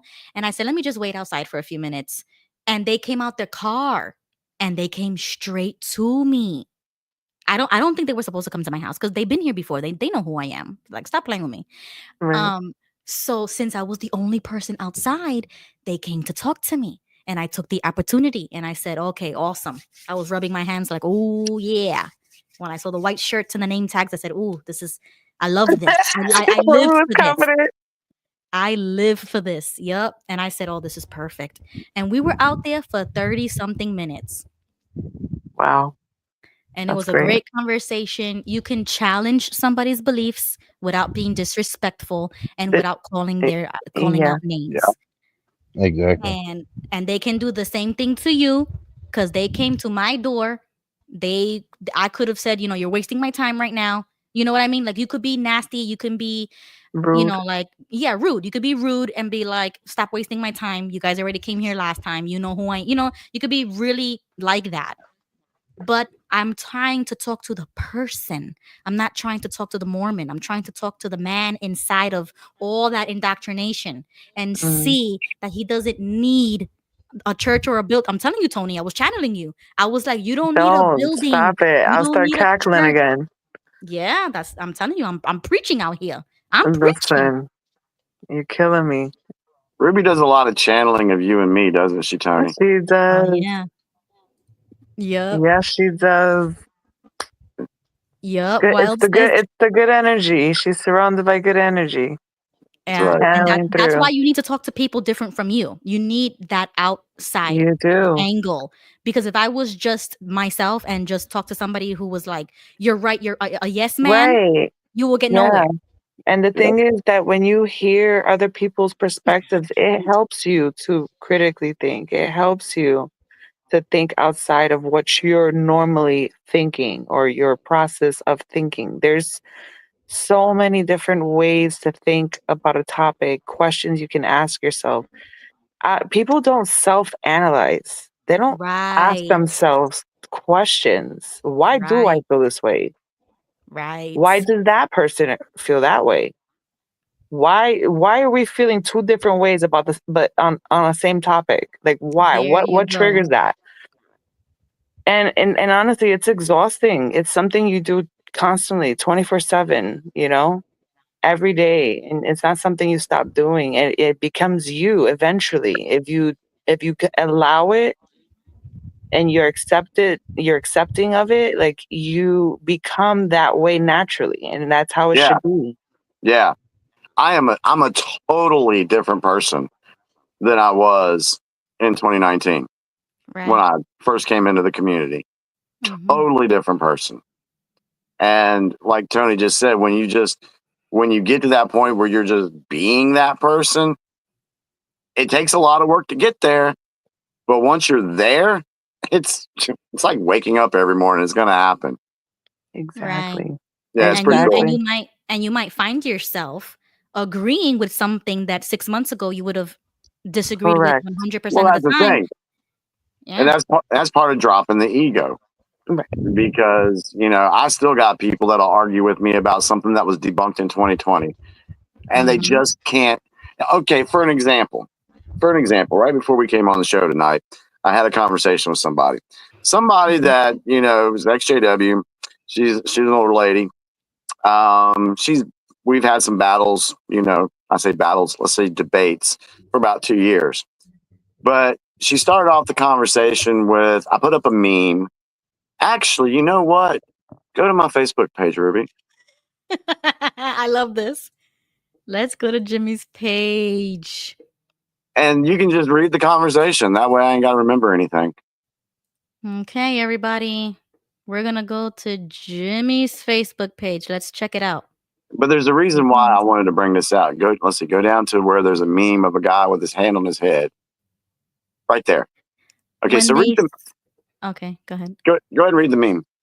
Okay, the meme says, when they say I believe in a bunch of crazy stuff, but they believe everything they see on the news. All right, and go to the first comment, Michelle, or Melinda's. Melinda? Melinda. Okay, Melinda says, me, when here you have to trust the plan because Trump plays 5D chess. I think he's up to 6D chess now. Okay, so she's being, sarcastic. Yeah, okay, so yeah, go ahead, read everything else. Okay, let me see if I could zoom in here. Oh, okay, you guys could see it better.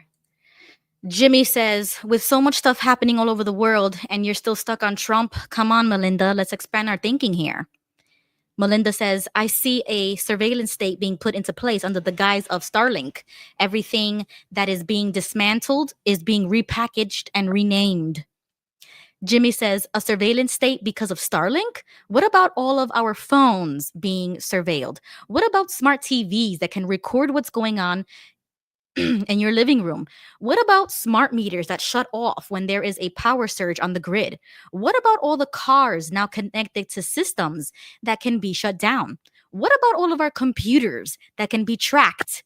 But I guess since Elon isn't involved in any of those, they are okay then. Am I doing this right?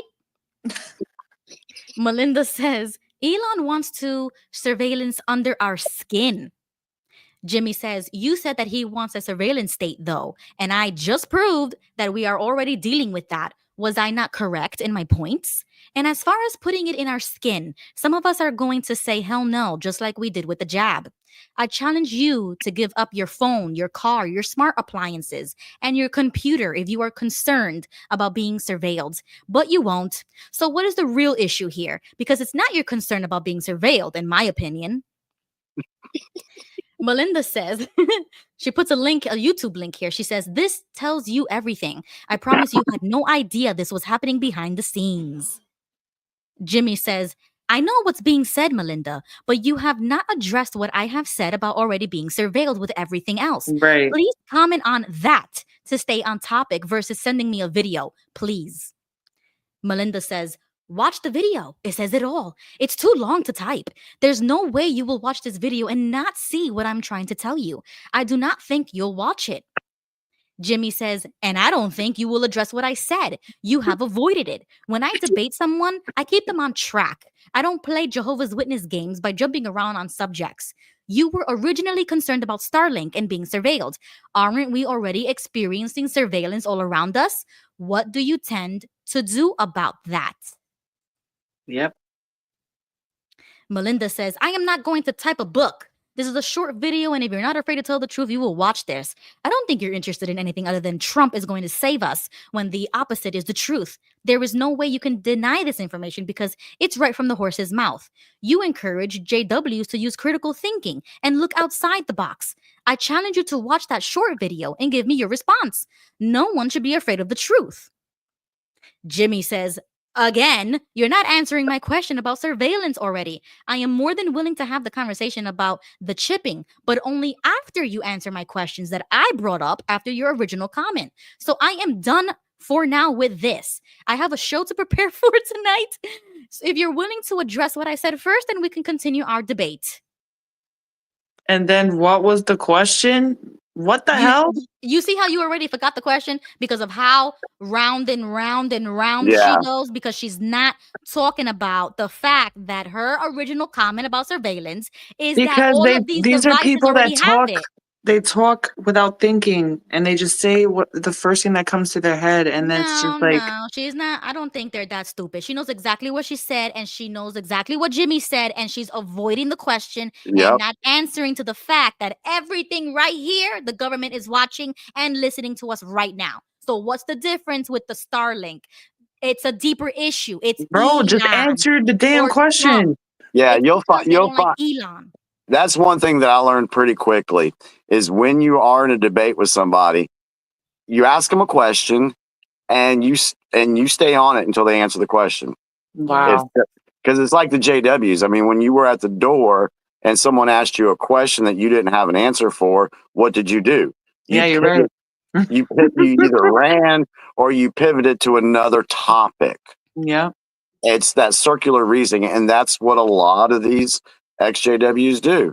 And they get they get so focused on Trump or Elon that they miss everything else going on. But I mean, that's basically something that the cult instills in you, though.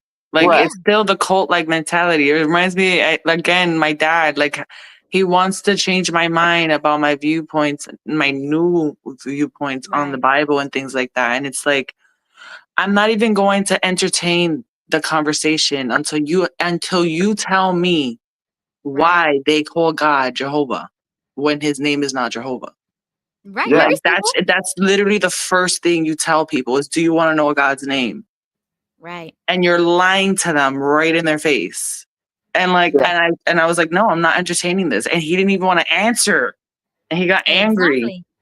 Yeah, and that's when I know that the conversation is over. Why am I going to? And I'll push it a little bit, but once it gets to that point, and you notice as the conversation went on, a little more snide came out because she said that, oh, if you're not afraid of the truth, you'd watch this video. Yeah, like Bitch, taunting I've you or been doing something. this for Like, 5 what? years, looking for the Exactly. truth, looking for truth and putting true information out. Yeah. You need to. I sent her a couple of voice messages after that because I wanted to get the point across, and I was a little forceful, but we've got in that situation where I know I can do that with her, Right. because we will actually continue to have conversations down the road. Right. Because she knows how I feel. Right. I mean, she's the one who commented first. So if you're Right. gonna go on somebody else's page or channel or whatever, and you bring up something, do not be afraid to see it through. Right. Yeah. And so when they can't answer the question, I'm done. Yeah. Right. Because you're not really interested in having a debate. You just want to splurt out what you want to say and what you think you know. Right. And that's it. You want to hear your thoughts, your opinions, your feelings coming out of my mouth. Right. Because That's what they wanna have the truth. You're afraid of the truth. Yeah, that one killed me. I'm like, you do realize I've lost two Facebook pages, 187 community violations, 3 YouTube strikes. For saying the truth. For saying the truth. Yeah, I'm afraid of the truth. Oh my God. Oh yeah. I mean, that's why I told you last Tuesday about the anti-Semitic bill. I had it because I was going to talk about it earlier, but we're going to wrap it up here soon. But in a nutshell, maybe next Tuesday we'll dive deeper. But that's basically what it is. It is protecting a group of people, and they're trying to use the religious aspect, not the ethnicity.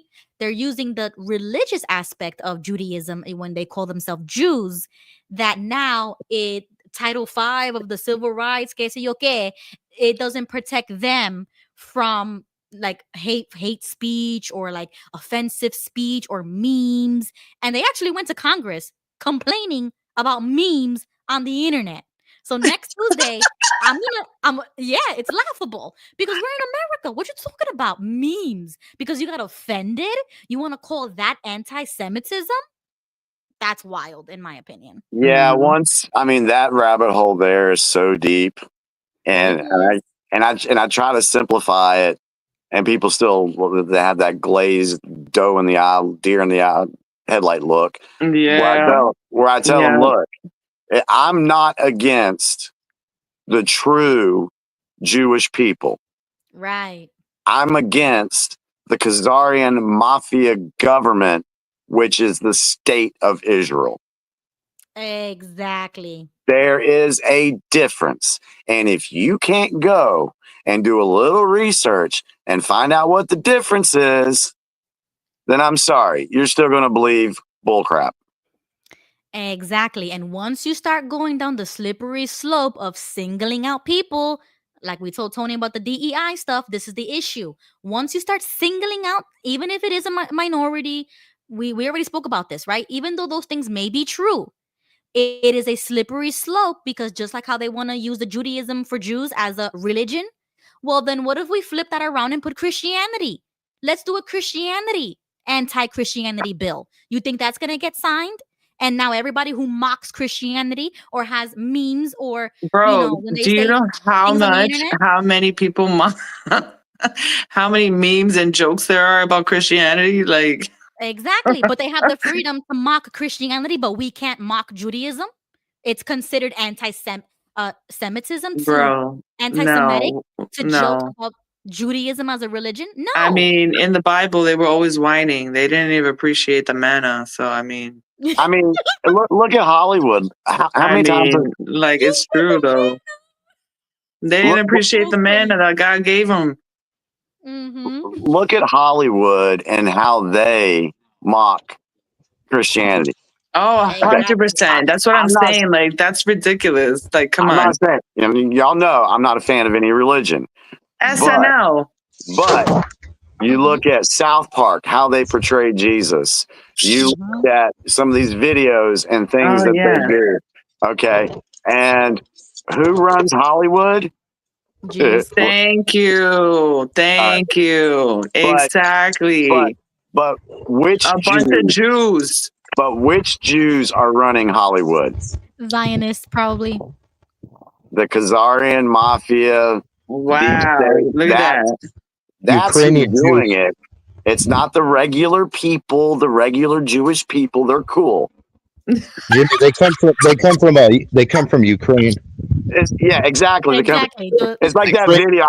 I can't remember that video. Was it Good Burger? You're cool. You're cool. You're cool. No. It was fuck you. Fuck you. Fuck you. Fuck you. Oh, you're cool. Oh, it's like Half Baked you're talking about.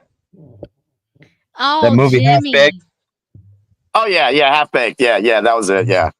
Oh my gosh, that was funny. Before we leave here tonight, I want to play that South Park clip. I don't know if Jimmy has seen this or if anybody saw this. Okay. I don't know if you guys saw this, but it's hilarious. South Park JWs. What? Yeah. I thought they did the Mormon one. Yeah. Okay. Watch this, Jimmy. It's hilarious. Oh my god, I'm too hot for this. Me too.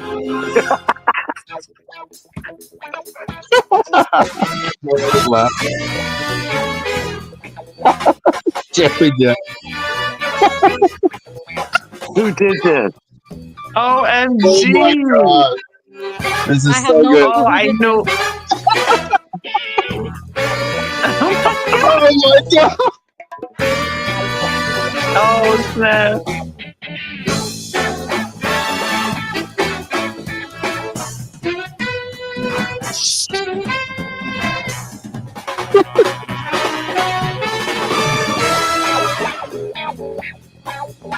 Oh my god.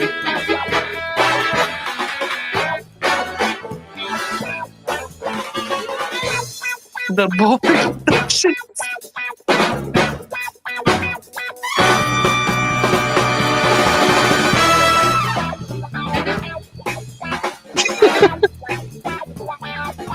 God, what the hell?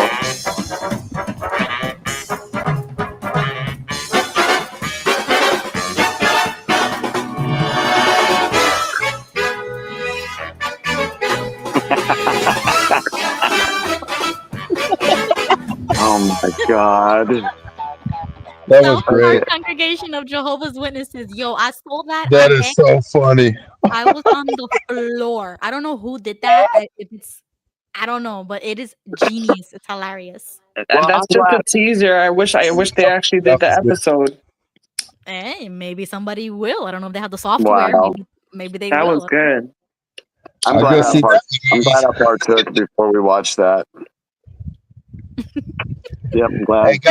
Hey, Jimmy, Ruby, and Tony, I'm gonna have to get going because I'm working overtime right now, and I'm in California. I got to get up at 4. Wow. Yeah. All right, get that OT. Yeah, 4:30 a.m. comes soon. So. Wow. All right, you have a good evening. Okay, take care. Thanks for coming. Yeah. See you, man. Thanks for setting this up, Ruby. I really appreciate having a place to go to talk. But Nice. Oh, no problem. I love it. Thank you for joining. yeah, God bless you guys. Have a good night. God bless. Take Good care. night. Oh man, that was funny. Oh, that was great. Yeah. Do you have the other funny one I sent you with Cash on our since we're in this position, right? We're at the end of the show. We're just being silly now. Yeah. Okay, let me see. I think you sent me. It's in your DMs. Yeah, you did. Okay, everybody. I'm gonna present my screen. I slid this into her DMs. Okay, here we go. Cash Patel. Oh my god. This will be removed later because of the music. Let's cash it. Maybe not. Cash, baby. FBI, cash, baby. All right, stop. I've been confirmed, so listen. Cash is here and Adam Schiff's my mission. Democrats are freaking out quite nicely. Scared of the truth, I bring it daily and nightly. Will they get away? Hell no. Lock them all up. I'll make it so. Pelosi, Schumer, Waters, Eric Swalwell, and the rest of you, you better get ready for that's scary. You'll be in jail real soon. I'm gonna lock you up in a hotel bathroom. Diddy, I didn't forget about you. Soros, Epstein, and JFK too. Fauci, Gates, and the Clintons better pray. You're gonna need some bail money, cash is on the way. If there is a problem, I promise I'll solve it. Check out the swamp while I start to dissolve it.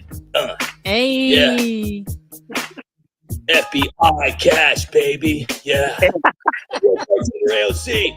Ilhan married her brother. Oh man, where do you find these things? I know, Jimmy's hilarious. I find them all over the place. Oh my god, that's funny. Can we play the other skit you sent me, Jimmy? Which one? Sure, I don't care. I don't care. Okay, yeah, you sent me another funny skit. I don't know what I sent you. I forget. This one. Elon, you have no right to take away Social Security benefits from millions of Americans over 120 years old. That's right. It's a constitutional crisis. That's right, Maxine. It's a threat to our democracy. Chuck, there's clearly evidence of fraud happening in Social Security. How else do you explain the checks going to people 140 years old? Who are these people supposed to be, vampires? Not exactly. But the answer is actually much simpler than fraud. You see, there are things in this world, dead things, many of them relying heavily on disability checks. Chuck, if dead people are receiving disability checks, that's fraud. Let's just say because someone is dead, that doesn't mean they're no longer eligible for Social Security. Are you guys trying to say they're ghosts receiving benefits? It's the only logical explanation besides Oh my fraud, which is clearly God. unlikely. Can you And prove that's it to exactly me? how they Yes, talk. We can. Meet us at the cemetery tonight at midnight. Maybe once you meet someone who depends on Social Security checks, you'll change your mind about cutting them off. Go ahead, Elizabeth. Right. Stopping fraud in Social Security is somehow anti-democracy.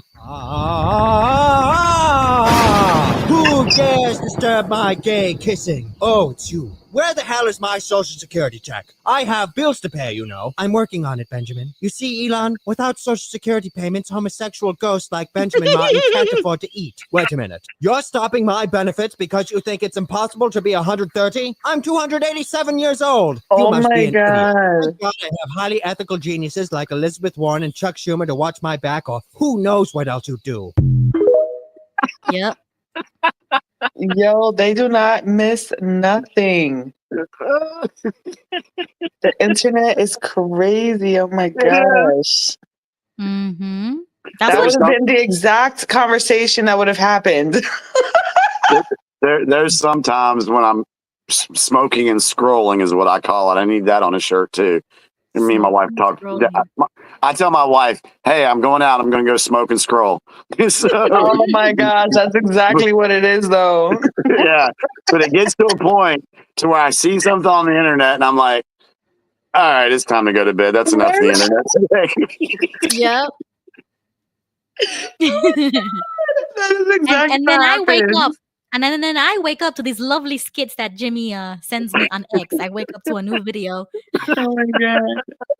Because I'm like, "Yeah, I'll send it to her. That'll be funny to play sometime." Yeah, that was good. All right, well, I'm gonna head out, guys. Thank you so much for having me on. Yep. You guys, this was a great show. Like Another- really good. Yeah. Another almost 4-hour show. Yeah. Yep. My- We're gonna I got ready to come out here. My wife said, "Okay, I'll see you in 5 hours."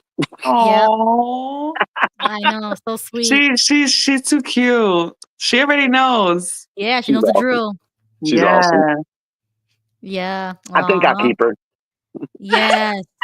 Tell her on behalf of the community. Thank you for Yes, thank giving you us for I do lending your tell her husband that. to us. I get messages from other people saying, "Hey, please thank Carissa for supporting you and loaning you out to us."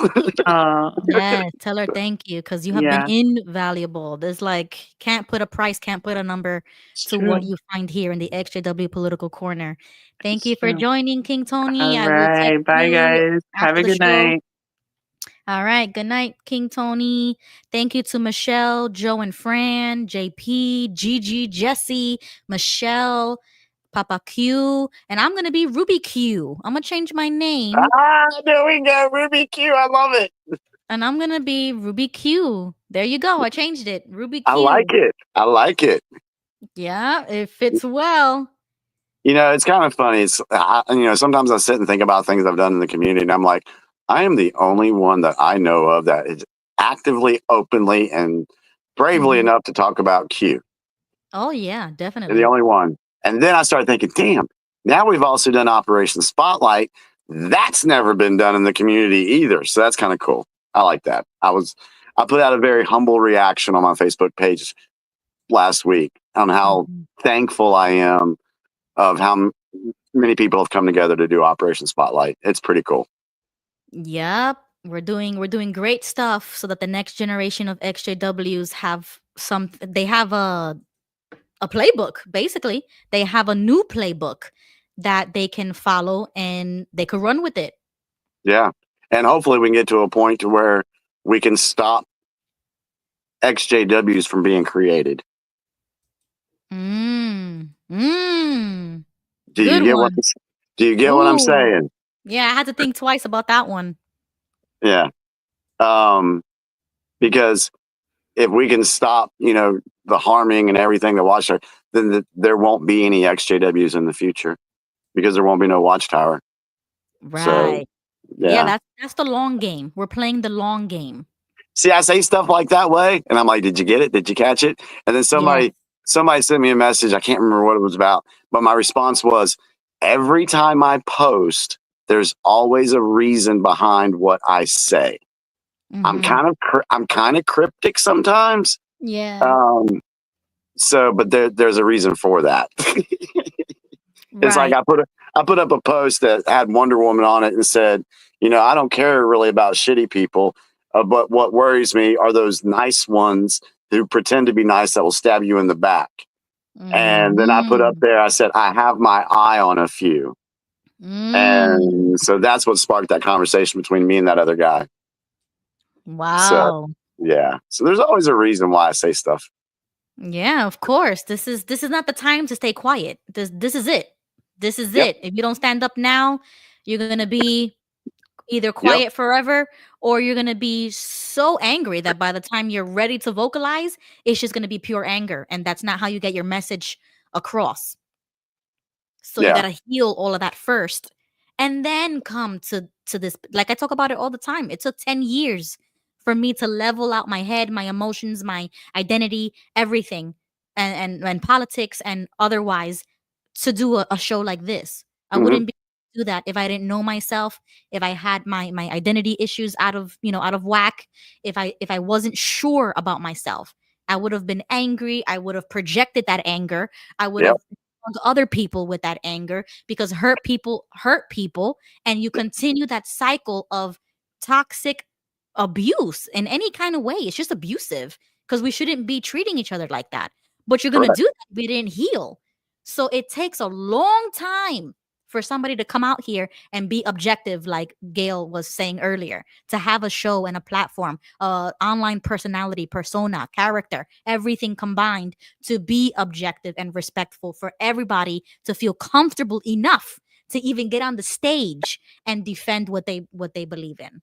Yep, I agree. All right, everybody. Good night to the chat. Good night, Jimmy. I'll see you in the DMs, and I'll see you next Tuesday. All right. Thank you, everybody in chat. Appreciate you guys. And we'll be back for next week, and we'll see what we'll talk about then. See what happens this week. Yep. Love you all. Bye, guys. Night.